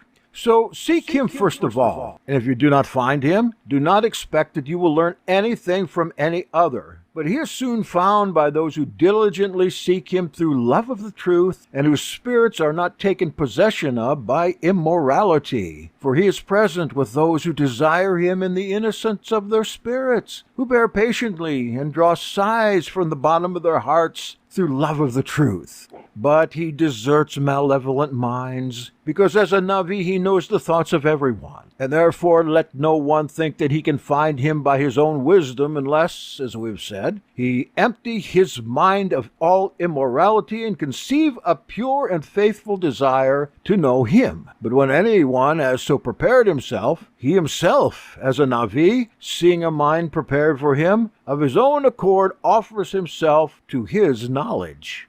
Chapter 60. The deliverance is not to be questioned. Therefore, if anyone wishes to learn all things, he must do so little by little. For being mortal, he'll not be able to comprehend all at once the counsel of Elohim and to scan immensity itself. But if, as we have said, he desires to learn all things, let him seek after the Navi Emet, and when he has found him, let him not treat with him by questions and disputations and arguments. But if he has given any response or pronounced any judgment, it cannot be doubted that this is certain. And therefore, before all things, let the Navi Emet be sought, and his words be laid hold of. In respect to these, this only should be discussed by everyone, that he may satisfy himself if they are truly Davarim HaNavi, that is, if they contain undoubted faith of things to come, if they mark out definite times, if they preserve the order of things, if they do not relate as last those things that are first, nor as first those things that were done last, if they contain nothing subtle, nothing composed by magic art to deceive, or if they have not transferred to themselves things that were revealed to others, and have mixed them with falsehoods. And when all these things have been discussed by right judgment, it is established that they are the words of the Navi, so they ought to be at once believed concerning all things on which they have spoken and answered. Chapter 61. Ignorance of the philosophers. For let us consider carefully the work of Yahweh. For whereas the philosophers have introduced certain subtle and difficult words, so that not even the terms that they use in their discourses can be known and understood by all, Yahweh has shown that those who thought themselves word framers are altogether unskillful as respects the knowledge of the truth. For the knowledge of things that is imparted by the Navi Emet Yahshua is simple and plain and brief, which those men walking through devious places and through the stony difficulties of words are wholly ignorant of. Therefore, to modest and simple minds, when they see things come to pass that have been foretold, it's enough and more than enough that they may receive most certain knowledge from the most certain foreknowledge. And for the rest, may they be at shalom, having received evident knowledge of the truth. For all other things are treated by opinion, in which there can be nothing firm. For what speech is there that may not be contradicted? And what argument is there that may not be overthrown by another argument? And hence it is that by disputation of this sort, men can never come to any end of knowledge and learning, but find the end of their life sooner than the end of their questions. Chapter 62. End of the conference. And therefore, since amongst these things are uncertain, we must come to the Navi Emet. Abba Yahweh wants him to be loved by all, and accordingly he has been pleased wholly to extinguish those opinions that have originated with men, and in regard to which there is nothing like certainty, that he might be the more sought after, and that he whom they had obscured should show to men the way of truth. For on this account also Elohim made the world and filled it, whence also he is everywhere near to them who seek him, though he is sought in the most remotest ends of the earth. But if anyone seeks him not in a pure, set-apart, and faithful manner, he is indeed within him, because he is everywhere, and is found within the minds of all men. But as we have said before, he is dormant to the unbelieving, and is held to be absent from those to whom his existence is not believed.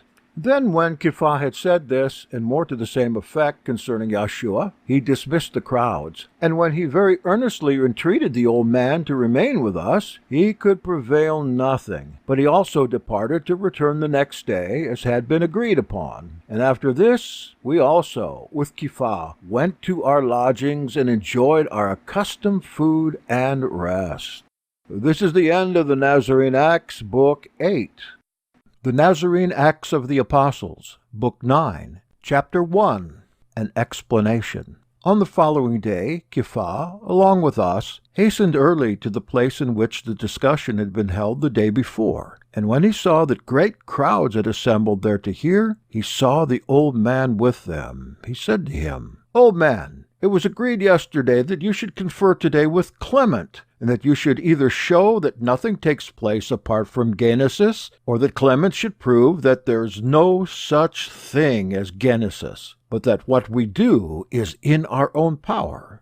To this the old man answered, "I both remember what was agreed upon, and I keep in memory the words that you spoke after the agreement was made, in which you taught that it is impossible for man to know anything unless he learn from the Navi Emet." Then Kepha said, "You do not know what I meant, but I will now explain it to you. I spoke of the will and purpose of Elohim, which he had before the world was, and by which purpose he made the world, appointed times, gave the Torah, promised a world to come to the righteous for the rewarding of their good deeds, and decreed punishment to the unjust according to judicial sentence. I said that this counsel and this will of Elohim cannot be found out by men, because no men can gather the mind of Elohim from conjectures and opinion, unless a Navi sent by him declare it. I did not therefore speak of any doctrines or studies. They cannot be found out or known without a Navi. For I know that both arts and sciences can be known and practiced by men, once they have learned, not from the Navi Emet, but from human instructors.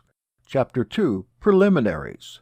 Since therefore you profess to be conversant with the position of the stars and the courses of the heavenly bodies, and that from these you can convince Clement that all things are subject to Genesis, or that you will learn from him that all things are governed by providence, and that we have something in our own power, it is now time for you two to set about this." To this the old man answered, "Now indeed it was not necessary to raise questions of this kind, if it were possible for us to learn from the Navi Emet, and to hear in a definite proposition that anything depends on us and on the freedom of our will. For your yesterday's discourse affected me greatly, in which you disputed concerning the power of the Navi, whence also I assent to and confirm your judgment, that nothing can be known by man with certainty and without doubt, seeing that he has but a short period of life, a brief and slender breath, by which he seems to be kept in life.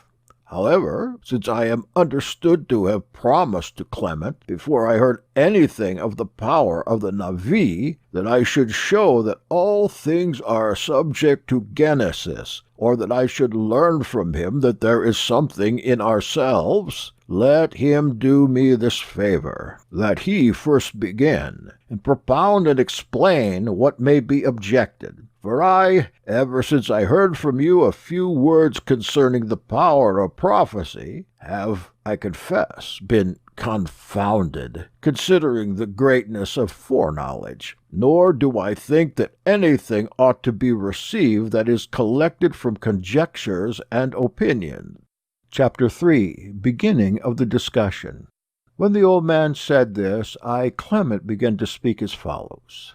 Yahweh by his Son created the world as a double house, separated by the interposition of this firmament, which is called sky, and appointed Malachim to dwell in the higher, and a multitude of men to be born in this visible world, from amongst whom he might choose friends for his Son, with whom he might rejoice, and who might be prepared for him as a beloved bride for a bridegroom. But even till the time of the marriage, which is the revelation of the world to come, he has appointed a certain power, to choose out and watch over the good ones of those who are born in this world, and to preserve them for his Son, who is without sin, set apart in a certain place of the world, in which there are already some who are there being prepared, and as I said, as a bride adorned for the coming of the bridegroom. For the prince of this world in the present age is like an adulterer who corrupts and violates the minds of men, and seducing them from the love of the true bridegroom, allures them to strange lovers. Chapter 4. Why the Evil Prince was Made. But someone will say, how then was it necessary that the prince should be made, who was to turn away the minds of men from the Sar Emet? Because Yahweh, who, as I have said, wished to prepare friends for his Son, did not wish to create them so that they could not possibly be anything else, but such as should desire of their own choice and will to be good. Because neither is that praiseworthy that is not desirable, nor is that judged to be good that is not sought for with purpose. For there is no credit in being that from which the necessity of your nature does not admit of your changing. Therefore, the providence of Elohim has willed that a multitude of men should be born of this world, and those who should choose a good life might be selected from many. And because he foresaw that the present world could not consist except by variety and inequality, he gave to each mind freedom of motions according to the diversities of present things, and appointed this prince, through the prince's own suggestion of those things that run contrary, that the choice of better things might depend upon the exercise of virtue.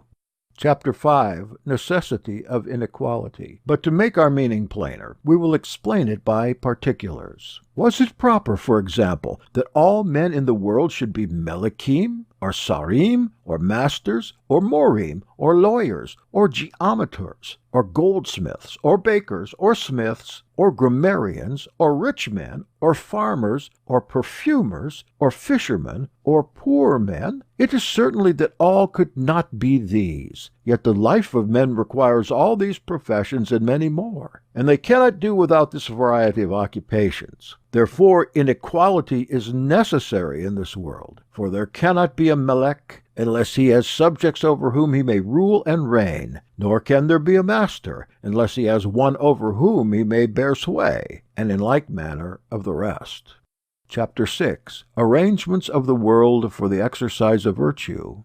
Therefore, the Creator, knowing that no one would come to the contest of his own accord, while labor is shunned, that is, to the practice of those professions that we have mentioned, by means of which either the justice or the mercy of everyone can be shown, made for men a body susceptible to hunger and thirst and cold, in order that men, being compelled for the sake of supporting their bodies, might come down to all professions that we have mentioned, by the necessity of livelihood. For we are taught to cultivate every one of these arts for the sake of food, drink, and clothing. And in this, the purpose of one's mind is shown, whether he will supply the demands of hunger and cold by means of thefts and murders and perjuries and other crimes of that sort, or whether, keeping justice and mercy and continence, he will fulfill the service of imminent necessity by the practice of a profession and the labor of his hands. For if he supply his body once with justice and obedience and mercy, he comes forth as a victor in the contest set before him, and is chosen as a friend of the Son of Yahweh. If he serves carnal lusts, by frauds, iniquities, crimes, he becomes a friend of the prince of this world, and of all demons, by whom he is also taught this, to ascribe to the courses of the stars the errors of his own evil doings, although he chooses them on purpose and willingly. For arts are learned and practiced, as we have said, under the compulsion of the desire of food and drink, which desire, when the knowledge of the truth comes to anyone, becomes weaker, and frugality takes its place. For what expense has those who use water and bread, and only expect it from Yahweh? Chapter 7. The Old and New Birth. There is, therefore, as we have said, a certain necessary inequality in the dispensation of the world, since indeed all men cannot know all things and accomplish all works, yet all need the use and service of almost all. And on this account it is necessary that one work, and another pay him for his work, that one be servant, and another be master, that one be subject, another be melech, But this inequality, which is a necessary provision for the life of men, Yahweh has turned into an occasion of justice, mercy, and humanity, and that while these things are transacted between man and man, everyone may have an opportunity of acting justly with him to whom he has to pay wages for his work, and of acting mercifully to him who cannot pay his debt through sickness or poverty, and of acting humanely towards those who by their creation seem to be subject to him. Also of maintaining gentleness toward the subjects, and of doing all things according to Yahweh's Torah. For he has given a Torah, thereby aiding the minds of men, that they may more easily perceive how they ought to act with respect to everything, in what way they may escape evil, and in what way tend to future blessings, and how, being regenerate in water, they may by good works extinguish the fire of their old birth. For our first birth descends through the fire of lust, and therefore, by the divine appointment, this second birth is introduced by water, which may extinguish the nature of fire, and that the spirit enlightened by Yahweh's set-apart spirit may cast away the fear of the first birth, provided, however, it so live for the time to come, that it do not at all seek after any of the pleasures of this world, but be, as it were, a pilgrim and a stranger and a citizen of another city. Chapter 8. Uses of Evils. But if you will say that in those things indeed in which the necessity of creation demands the service of arts and works, any one may have it in his power to maintain justice, and to put what restraint he pleases either upon his desires or his actions. What will we say of the sicknesses and infirmities that befall men, and of some being harassed with demons and fevers and cold fits, and some being attacked with madness or losing their reason, and all those things that overwhelm the race of man with innumerable curses? To this we say that if anyone considers the reason of the whole mystery, he will pronounce these things to be more just than those that we have already explained. For Elohim has given a nature to men by which they may be taught concerning what is good, and to resist evil. That is, they may learn arts and to resist vain pleasures, and to set the Torah of Elohim before them in all things. And for this end he has permitted certain contrary powers to wander up and down in the world, and to strive against us, for the reasons that have been stated before, that by striving with them the palm of victory and the merit of rewards may accrue to the righteous. Chapter 9. Conceived in Sin.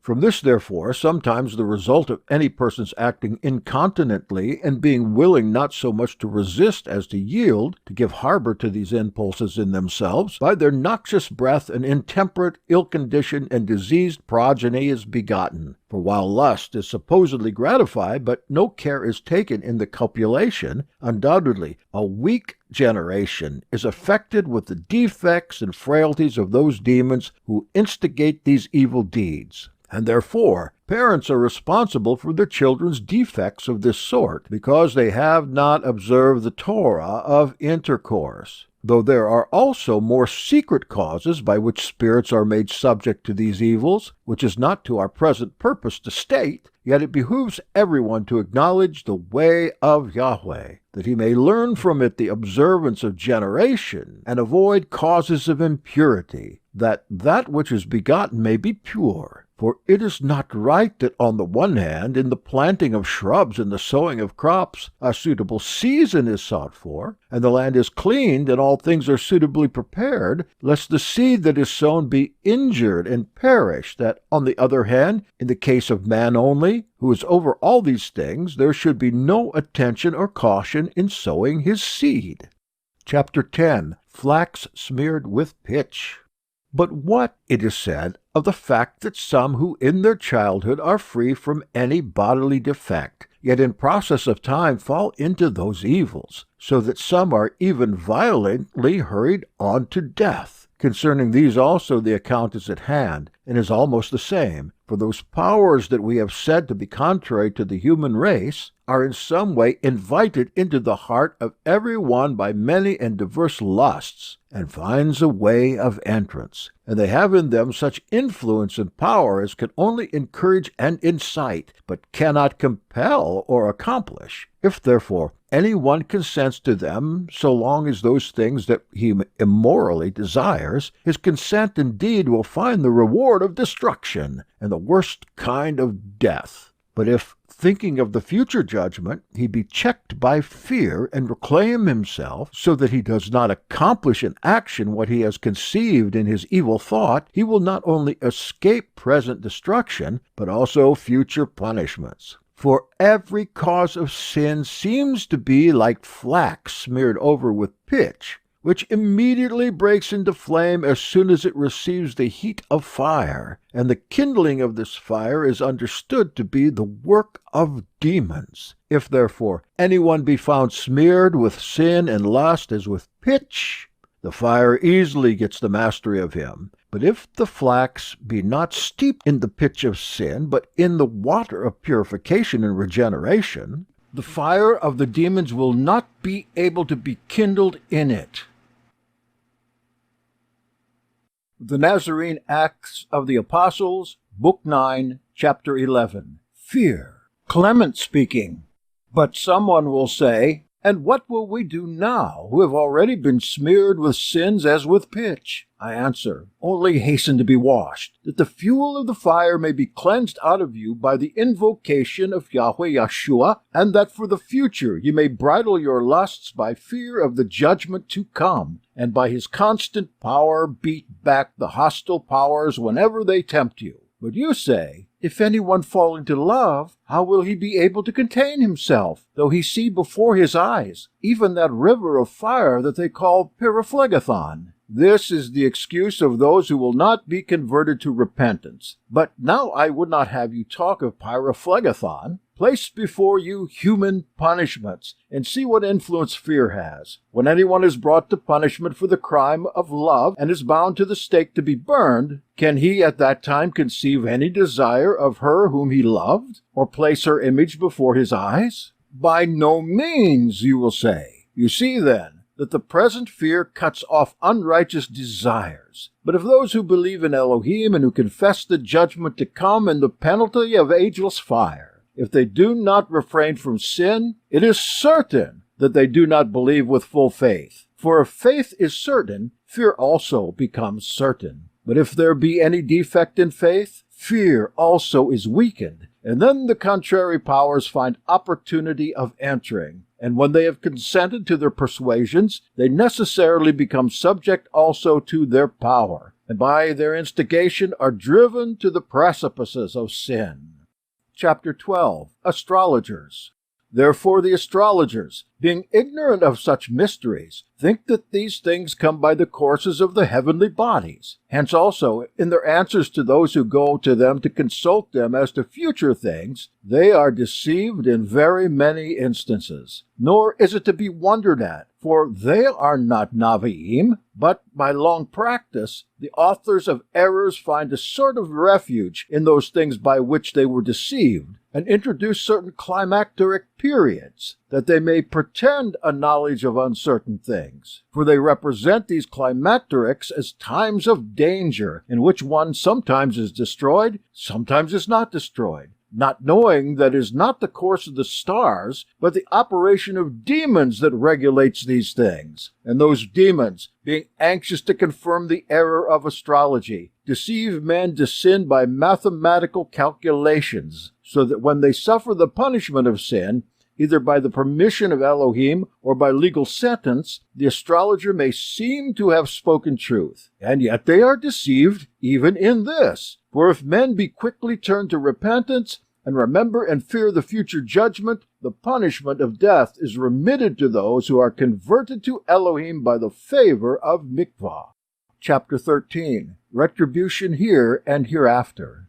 But someone will say, many have committed even murder and adultery and other crimes, and have suffered no evil. This indeed is rare among men, except that it may often be for those who know not the counsel of Elohim. But Elohim, who knows all things, knows how and why he who sins does sin, and what cause leads each one to sin. This, however, is in general to be noticed, that if any are evil, not so much in their minds as in their doings, and are not born to sin under the incitement of purpose, upon them punishment is inflicted more speedily, and more in the present life. For everywhere and always Elohim renders to everyone according to his deeds, as he judges to be expedient. But those who purposely practice immorality, so that they sometimes even rage against those from whom they have received benefits, and who take no thought for repentance, their punishment he defers to the future. For these men do not, like those of whom we spoke before, deserve to end the punishment of their crimes in the present life. But it is allowed them to occupy the present time as they will, because their correction is not such as to need temporal chastisements, but such as to demand the punishment of inheriting ageless fire. And there their spirits will seek repentance, where they will not be able to find it.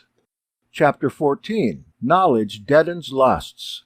But if, while in this life, they had placed before their eyes the punishment that they will then suffer, they would certainly have bridled their lusts, and would in no wise have fallen into sin. For the understanding in the Spirit has much power for cutting off all its desires, especially when it has acquired the knowledge of heavenly things, by means of which, having received the light of truth, it will turn away from all darkness of evil actions. For as the sun obscures and conceals all the stars by the brightness of his shining, so also the mind, by the light of knowledge, renders all the lusts of the being ineffective and inactive, sending out upon them the thought of the judgment to come as its rays, so that they can no longer appear in the being.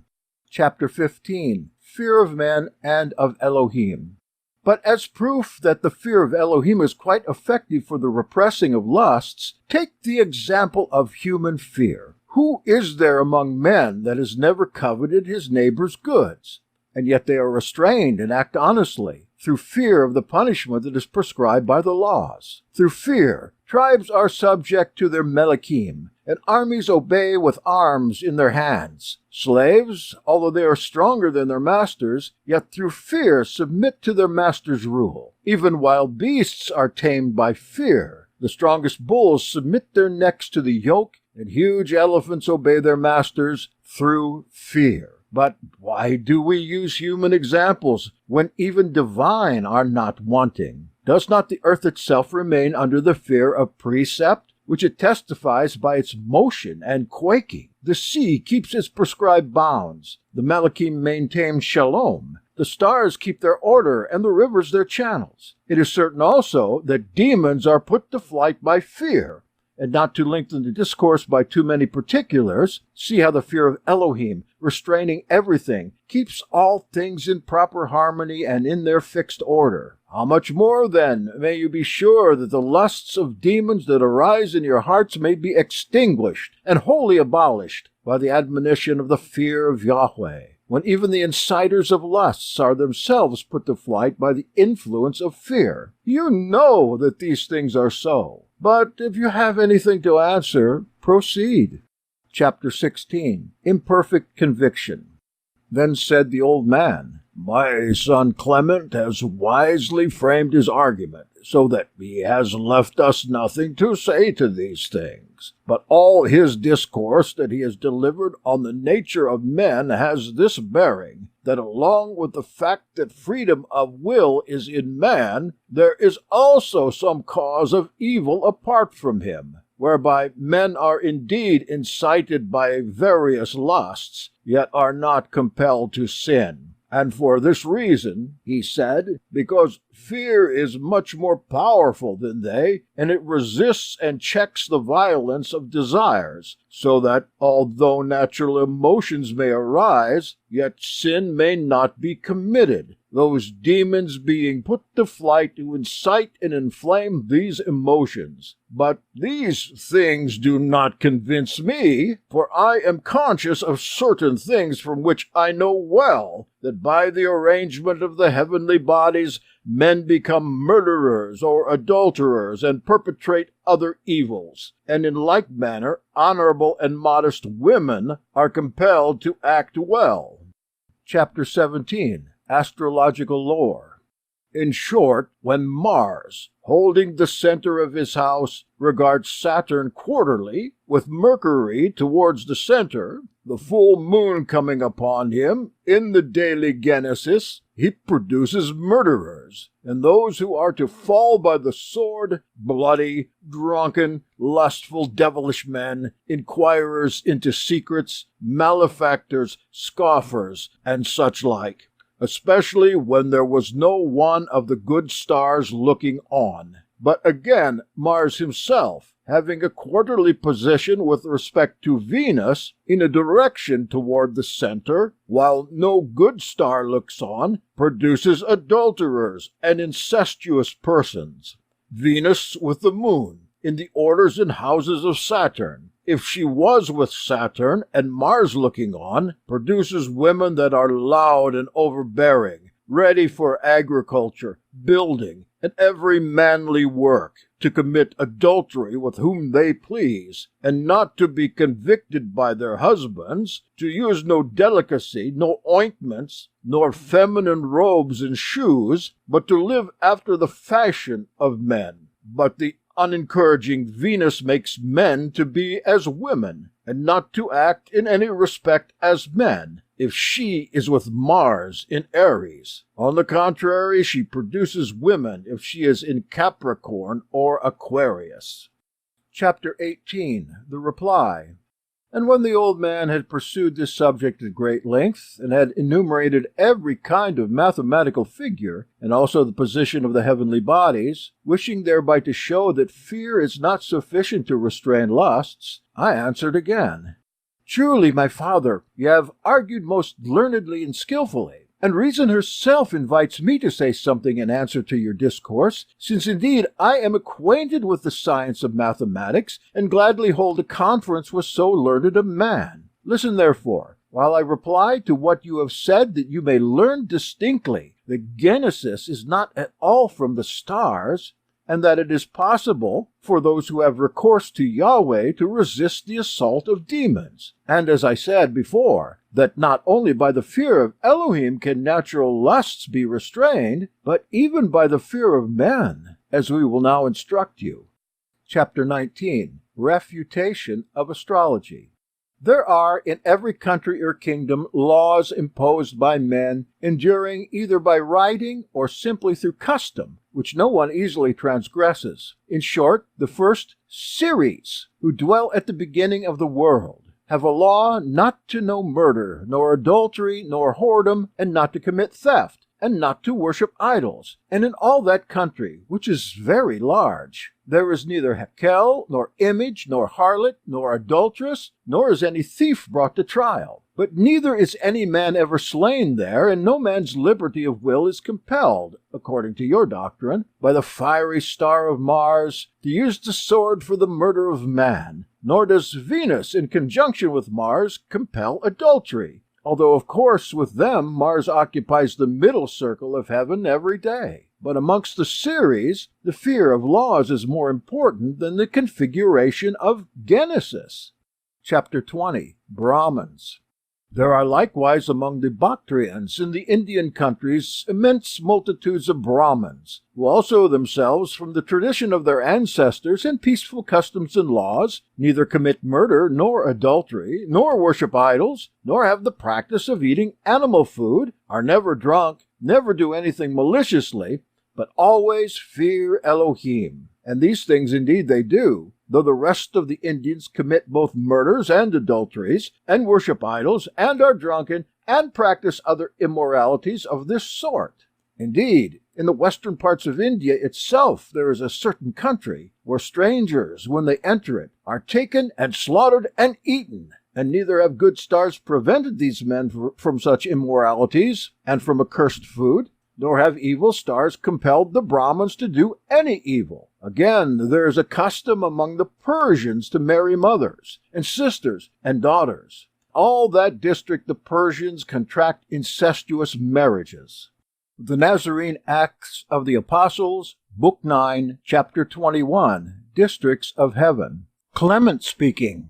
and that those who study mathematics may not have it in their power to use that subterfuge by which they say that there are certain districts of heaven to which it is granted to have some things peculiar to themselves. Some of that tribe of Persians have gone to foreign countries, who are called Hamagoi, of whom there are some to this day in Media, others in Parthia, some also in Mitzrayim, and a considerable number in Galatia and Phrygia, all of whom maintain the form of this incestuous tradition without variation and hand it down to their posterity to be observed, even although they have changed their district of heaven, nor as Venus with the moon in the confines and houses of Saturn, with Saturn also and Mars looking on, compelled them to have a genesis among other men. Chapter 22. Customs of the Gelones. Among the Gelai also there is a custom that women cultivate the fields, build, and do every manly work, and they are also allowed to have intercourse with whom they please, and are not found fault with by their husbands or called adulteresses, for they have promiscuous intercourse everywhere, and especially with strangers. They do not use ointments, they do not wear dyed garments or shoes. On the other hand, the men of the Gelones are adorned, combed, clothed in soft and various colored garments, decked with gold and besmirched with ointments, and that not through lack of manliness, for they are most warlike and most keen hunters. Yet the whole women of the Gelones had not at their birth the unfavorable Venus in Capricorn or Aquarius, nor had all their men Venus placed with Mars in Aries, by which configuration the Chaldean science asserts that men are born effeminate and dissolute. Chapter 23. Manners of the Susidai. But further, in Susa the women use ointments, and indeed of the best sort, being decked with ointments and precious stones. Also they go abroad, supported by the aid of their maidservants, with much greater ambition than the men. They do not, however, cultivate modesty, but have intercourse indifferently with whomever they please, with slaves and guests, such liberty being allowed them by their husbands. And not only are they not blamed for this, but they also rule over their husbands. And yet the genesis of all the Susan women have not Venus, with Jupiter and Mars in the middle of the heaven in the houses of Jupiter. In the remoter parts of the East, if a boy be treated unnaturally, when it is discovered, he is killed by his brothers or his parents or any of his relatives and is left unburied.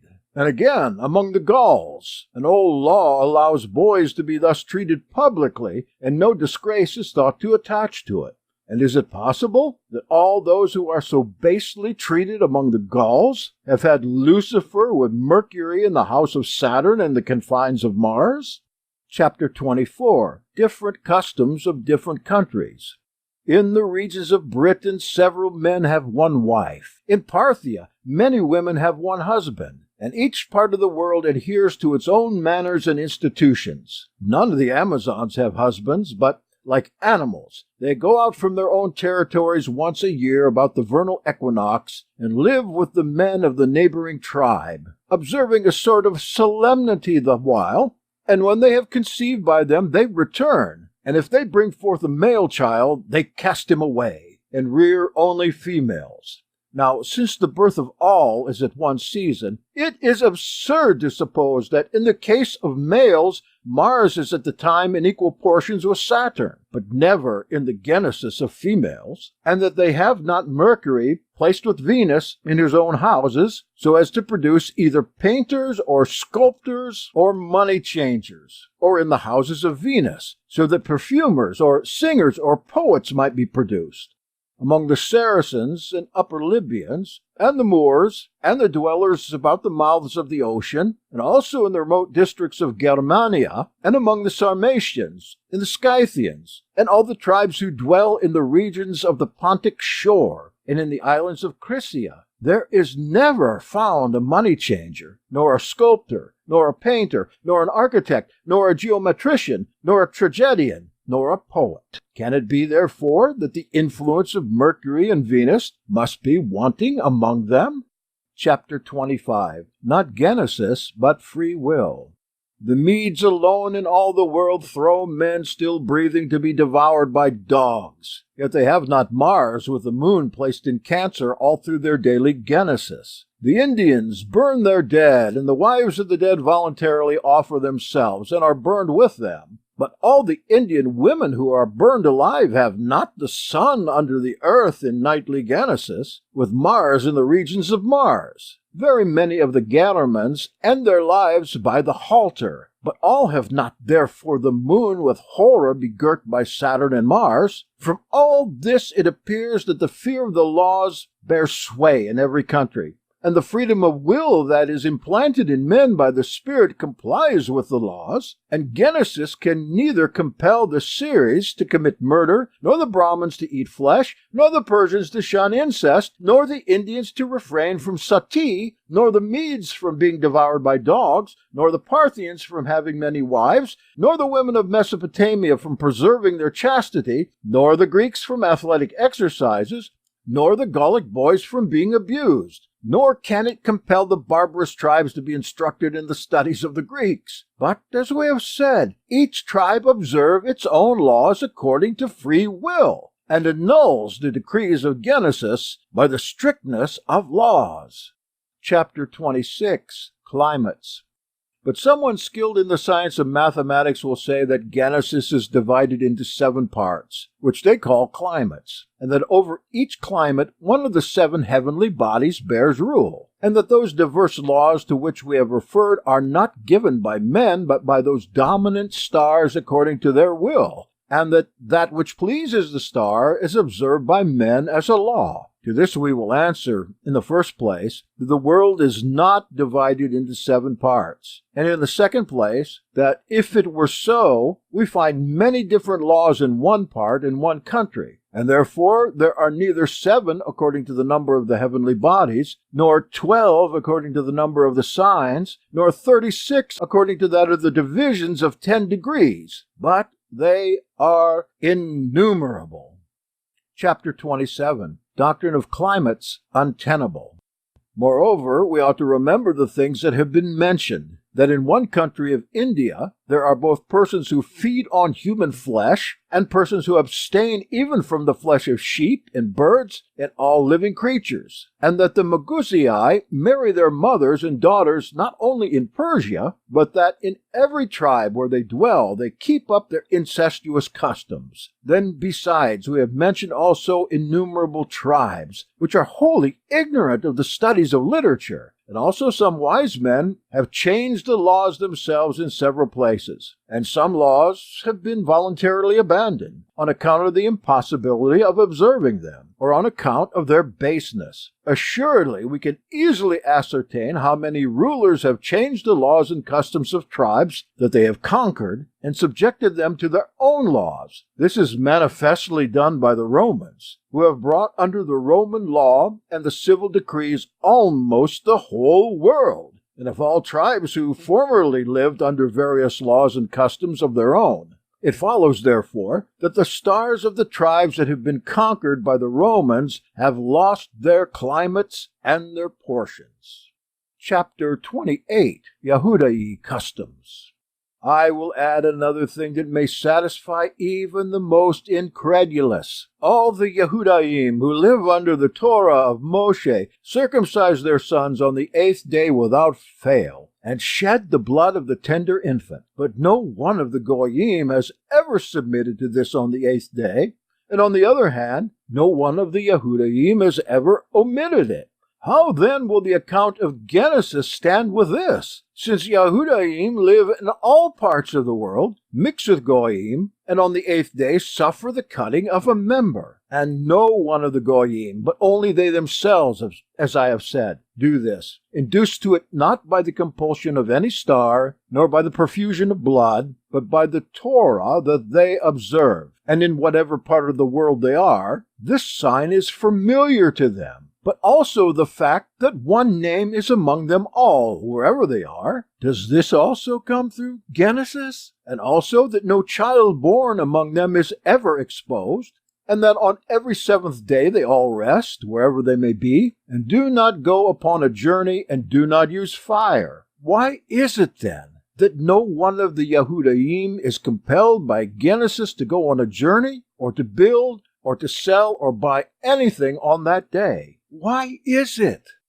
Chapter 29. The good news more powerful than Genesis. But I will give a still stronger proof of the matters in hand. For behold, scarcely 7 years have yet passed since the advent of the righteous and Navi Emet Yeshua. And in the course of these, the spiritually ignorant of all tribes coming to Judea, and moved both by the signs and miracles that they saw, and by the grandeur of his doctrine, received his faith. And then going back to their own countries, they rejected the Torahless rites of the Goyim and their incestuous marriages. In short, among the Parthians, as Toma, who is preaching the good news amongst them, has written to us, not many now are addicted to polygamy, nor among the Medes do many throw their dead to dogs, nor are the Persians pleased with intercourse with their mothers, or incestuous marriages with their daughters, nor do the Susan women practice the adulteries that were allowed them, nor has Genesis been able to force those into crimes whom the teaching of truth restrained. Chapter 30. Genesis, inconsistent with Yahweh's justice. Behold, from the very matter in which we are now engaged, draw an inference, and from the circumstances in which we are now placed, deduce a conclusion. How? Through a rumor only reaching the ears of men that a Navi had appeared in Judea to teach men with signs and miracles to worship one Elohim, all were expecting, with prepared and eager minds, even before the coming of my master Kiphah, that someone would announce to them what he taught who had appeared. But lest I should seem to carry the enumeration too far, I will tell you what conclusion ought to be drawn from the whole. Since Yahweh is righteous, and since he himself made the nature of men, how could it be that he should place Genesis in opposition to us, which should compel us to sin, and then that he should punish us when we do sin? Whence is it certain that Yahweh punishes no sinner either in the present life or in that to come, except because he knows that he could have conquered, but neglected victory? For even in the present world he takes vengeance upon men, as he did upon those who perished in the deluge, who were all destroyed in one day, yea, in 1 hour, although it is certain that they were not all born in 1 hour, according to the order of Genesis. But it is most absurd to say that it befalls us by nature to suffer evils, if sins had not gone before. The Nazarene Acts of the Apostles, Book 9, Chapter 31, Value of Knowledge. Clement speaking. And therefore, if we desire salvation, we ought above all to seek after knowledge, being sure that if our mind remain in ignorance, we will endure not only the evils of Genesis, but also whatever other evils from without the demons may please, unless fear of Torah and of the judgment to come resist all our desires and check the violence of sinning. For even human fear does much good, and also much evil, unknown to Genesis, as we have shown above. Therefore our mind is subject to errors in the threefold manner, from those things that come to us through evil custom, or from those lusts that the body naturally stirs up in us, or from those that hostile powers incite us to. But the mind has it in its own nature to oppose and to fight against these, when the knowledge of truth shines upon it, by which knowledge fear of the judgment to come is imparted, which is a fit governor of the mind, and which can recall it from the precipices of lusts. That these things, therefore, are in our power, has been sufficiently stated. Chapter 32. Stubborn Facts.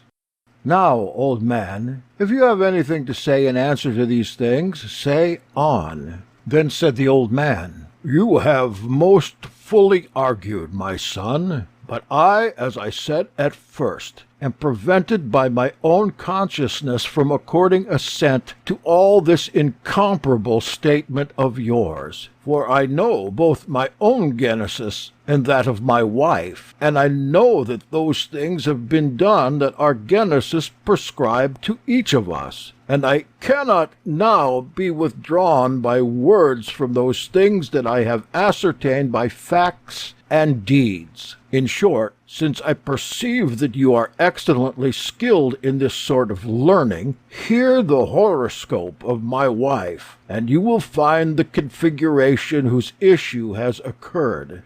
For she had Mars with Venus above the center, and the moon setting in the houses of Mars and the confines of Saturn.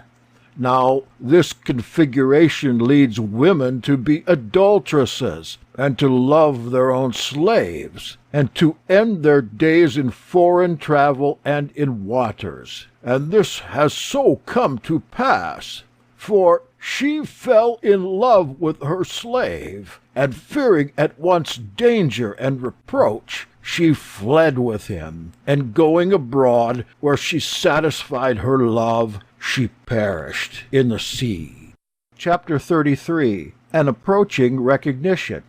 Then I answered, How know you that she cohabited with her slave abroad and died in his society? Then the old man said, I know it with perfect certainty, not indeed that she was married to the slave, as indeed I had not even discovered that she loved him. But after she was gone, my brother gave me the whole story, telling me that first she had loved him, but he, being honorable as a brother, would not pollute his brother's bed with the stain of incest. But she, being both afraid of me and unable to bear the terrible reproaches, and yet she should not be blamed for that to which her genesis compelled her, pretended a dream, and said to me, Someone stood by me in a vision, who ordered me to leave the city without delay with my twins.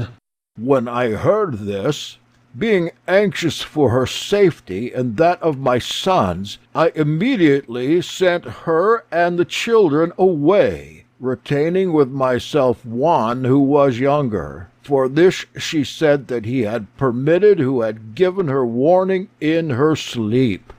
Chapter 34. The other side of the story. Then I, Clement, understanding that he perchance was my father, was drowned in tears, and my brothers also were ready to rush forward and to disclose the matter. But Kepha restrained them, saying, Be quiet until I give you permission. Therefore Kepha, answering, said to the old man, What was the name of your younger son? And he said, Clement. Then Kepha, If I will this day restore you, your most chaste wife, and your 3 sons, will you believe that a modest mind can overcome unreasonable impulses, and that all things that have been spoken by us are true, and that Genesis is nothing? Then said the old man, As it is impossible for you to perform what you have promised, so it is impossible that anything can take place apart from Genesis. Then says Kepha, I wish to have all who are here present as witnesses that I will this day hand over to you your wife, who is living most chastely, with your 3 sons. And now take a token of these things from this, that I know the whole story much more accurately than you do. And I will relate the whole occurrences in order, both that you may know them, and that those who are present may learn. Chapter 35. Revelations.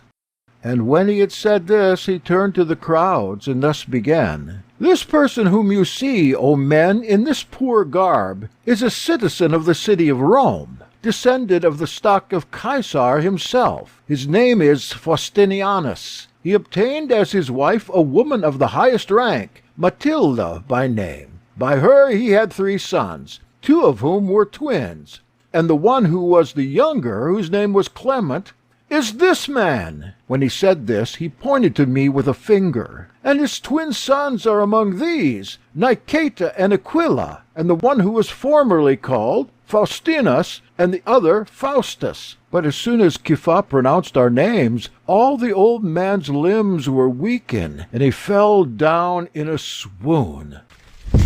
But we, his sons, rushed to him, and embraced and kissed him, fearing that we might not be able to recall his spirit. And while these things were going on, the people were confounded with this very wonder. Chapter 36. New Revelations. But Kepha ordered us to rise from embracing our father, lest we should kill him. And he himself, laying hold of his hand, and lifting him up as from a deep sleep, and gradually reviving him, began to set forth to him the whole true record, how his brother had fallen in love with Matilda, and how she, being very modest, had been unwilling to inform her husband of his brother's illicit love, lest she should stir up hostility between the brothers, and bring disgrace upon the family, and how she had wisely pretended a dream, by which she was ordered to depart from the city with her twin sons, leaving the younger one with his father, and how, on their voyage, they had suffered shipwreck through the violence of a storm, and how, when they were cast upon an island called Antaradas, Matilda was thrown by a wave from a rock, but her twin children were seized by pirates and carried to Caesarea, and there sold to a Torah-observant woman who treated them as sons and brought them up and caused them to be educated as gentlemen, and how the pirates had changed their names and called the one Niketa and the other Aquila, and how afterwards, through common studies and acquaintanceship, they had adhered to Shimon, and how they had turned away from him when they saw him to be a magician and a deceiver, and had come to Zacchae, and how subsequently they had been associated with himself, and how Clement also, setting out from the city for the sake of learning the truth, had, through his acquaintance with Yosef Barnava, come to Caesarea, and had become known to him, and had adhered to him, and how he had been taught by him the faith of Yeshua, and also how he had found and recognized his mother begging at Antaradas,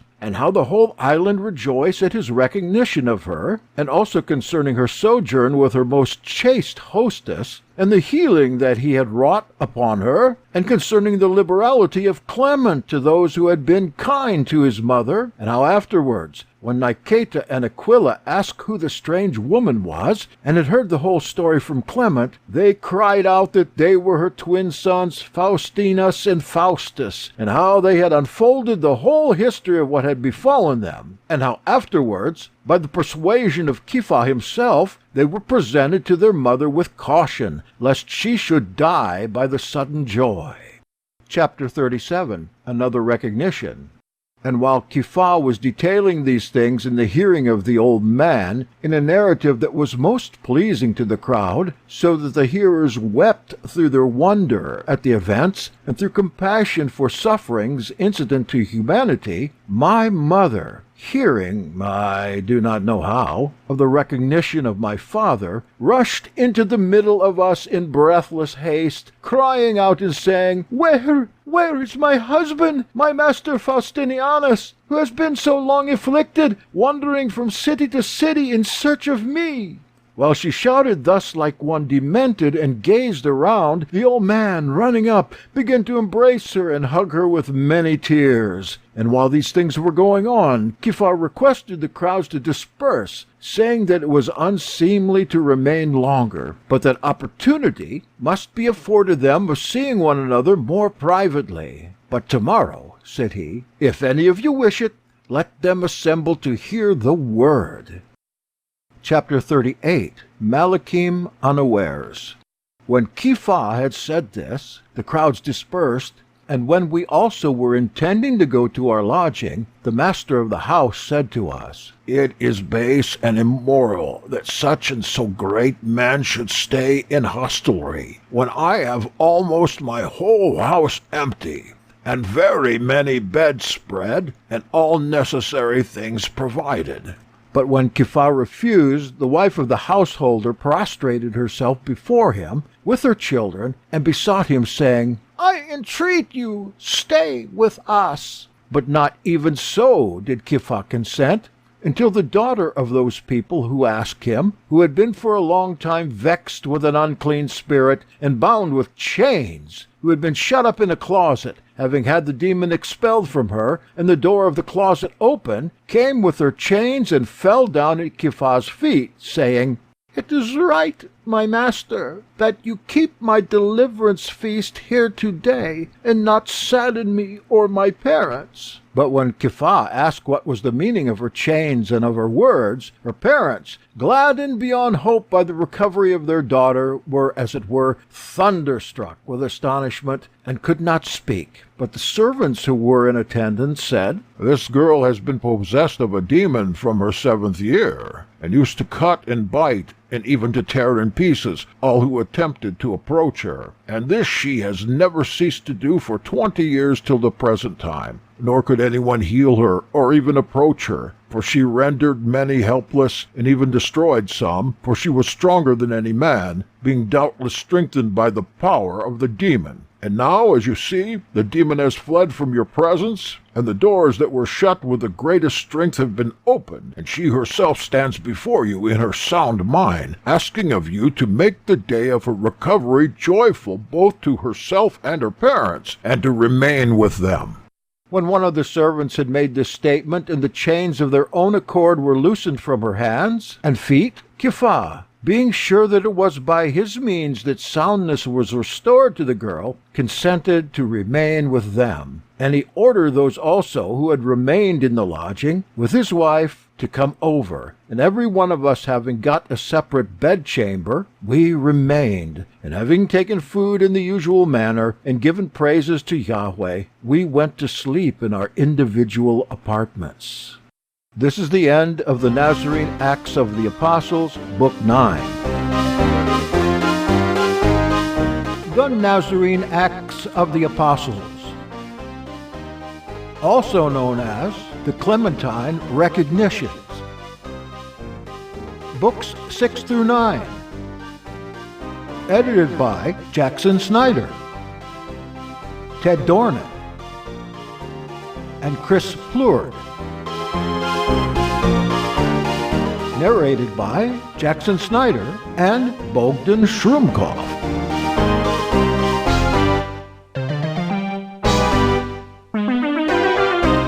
For information regarding these recordings, please contact us through the site NazareneActs.com.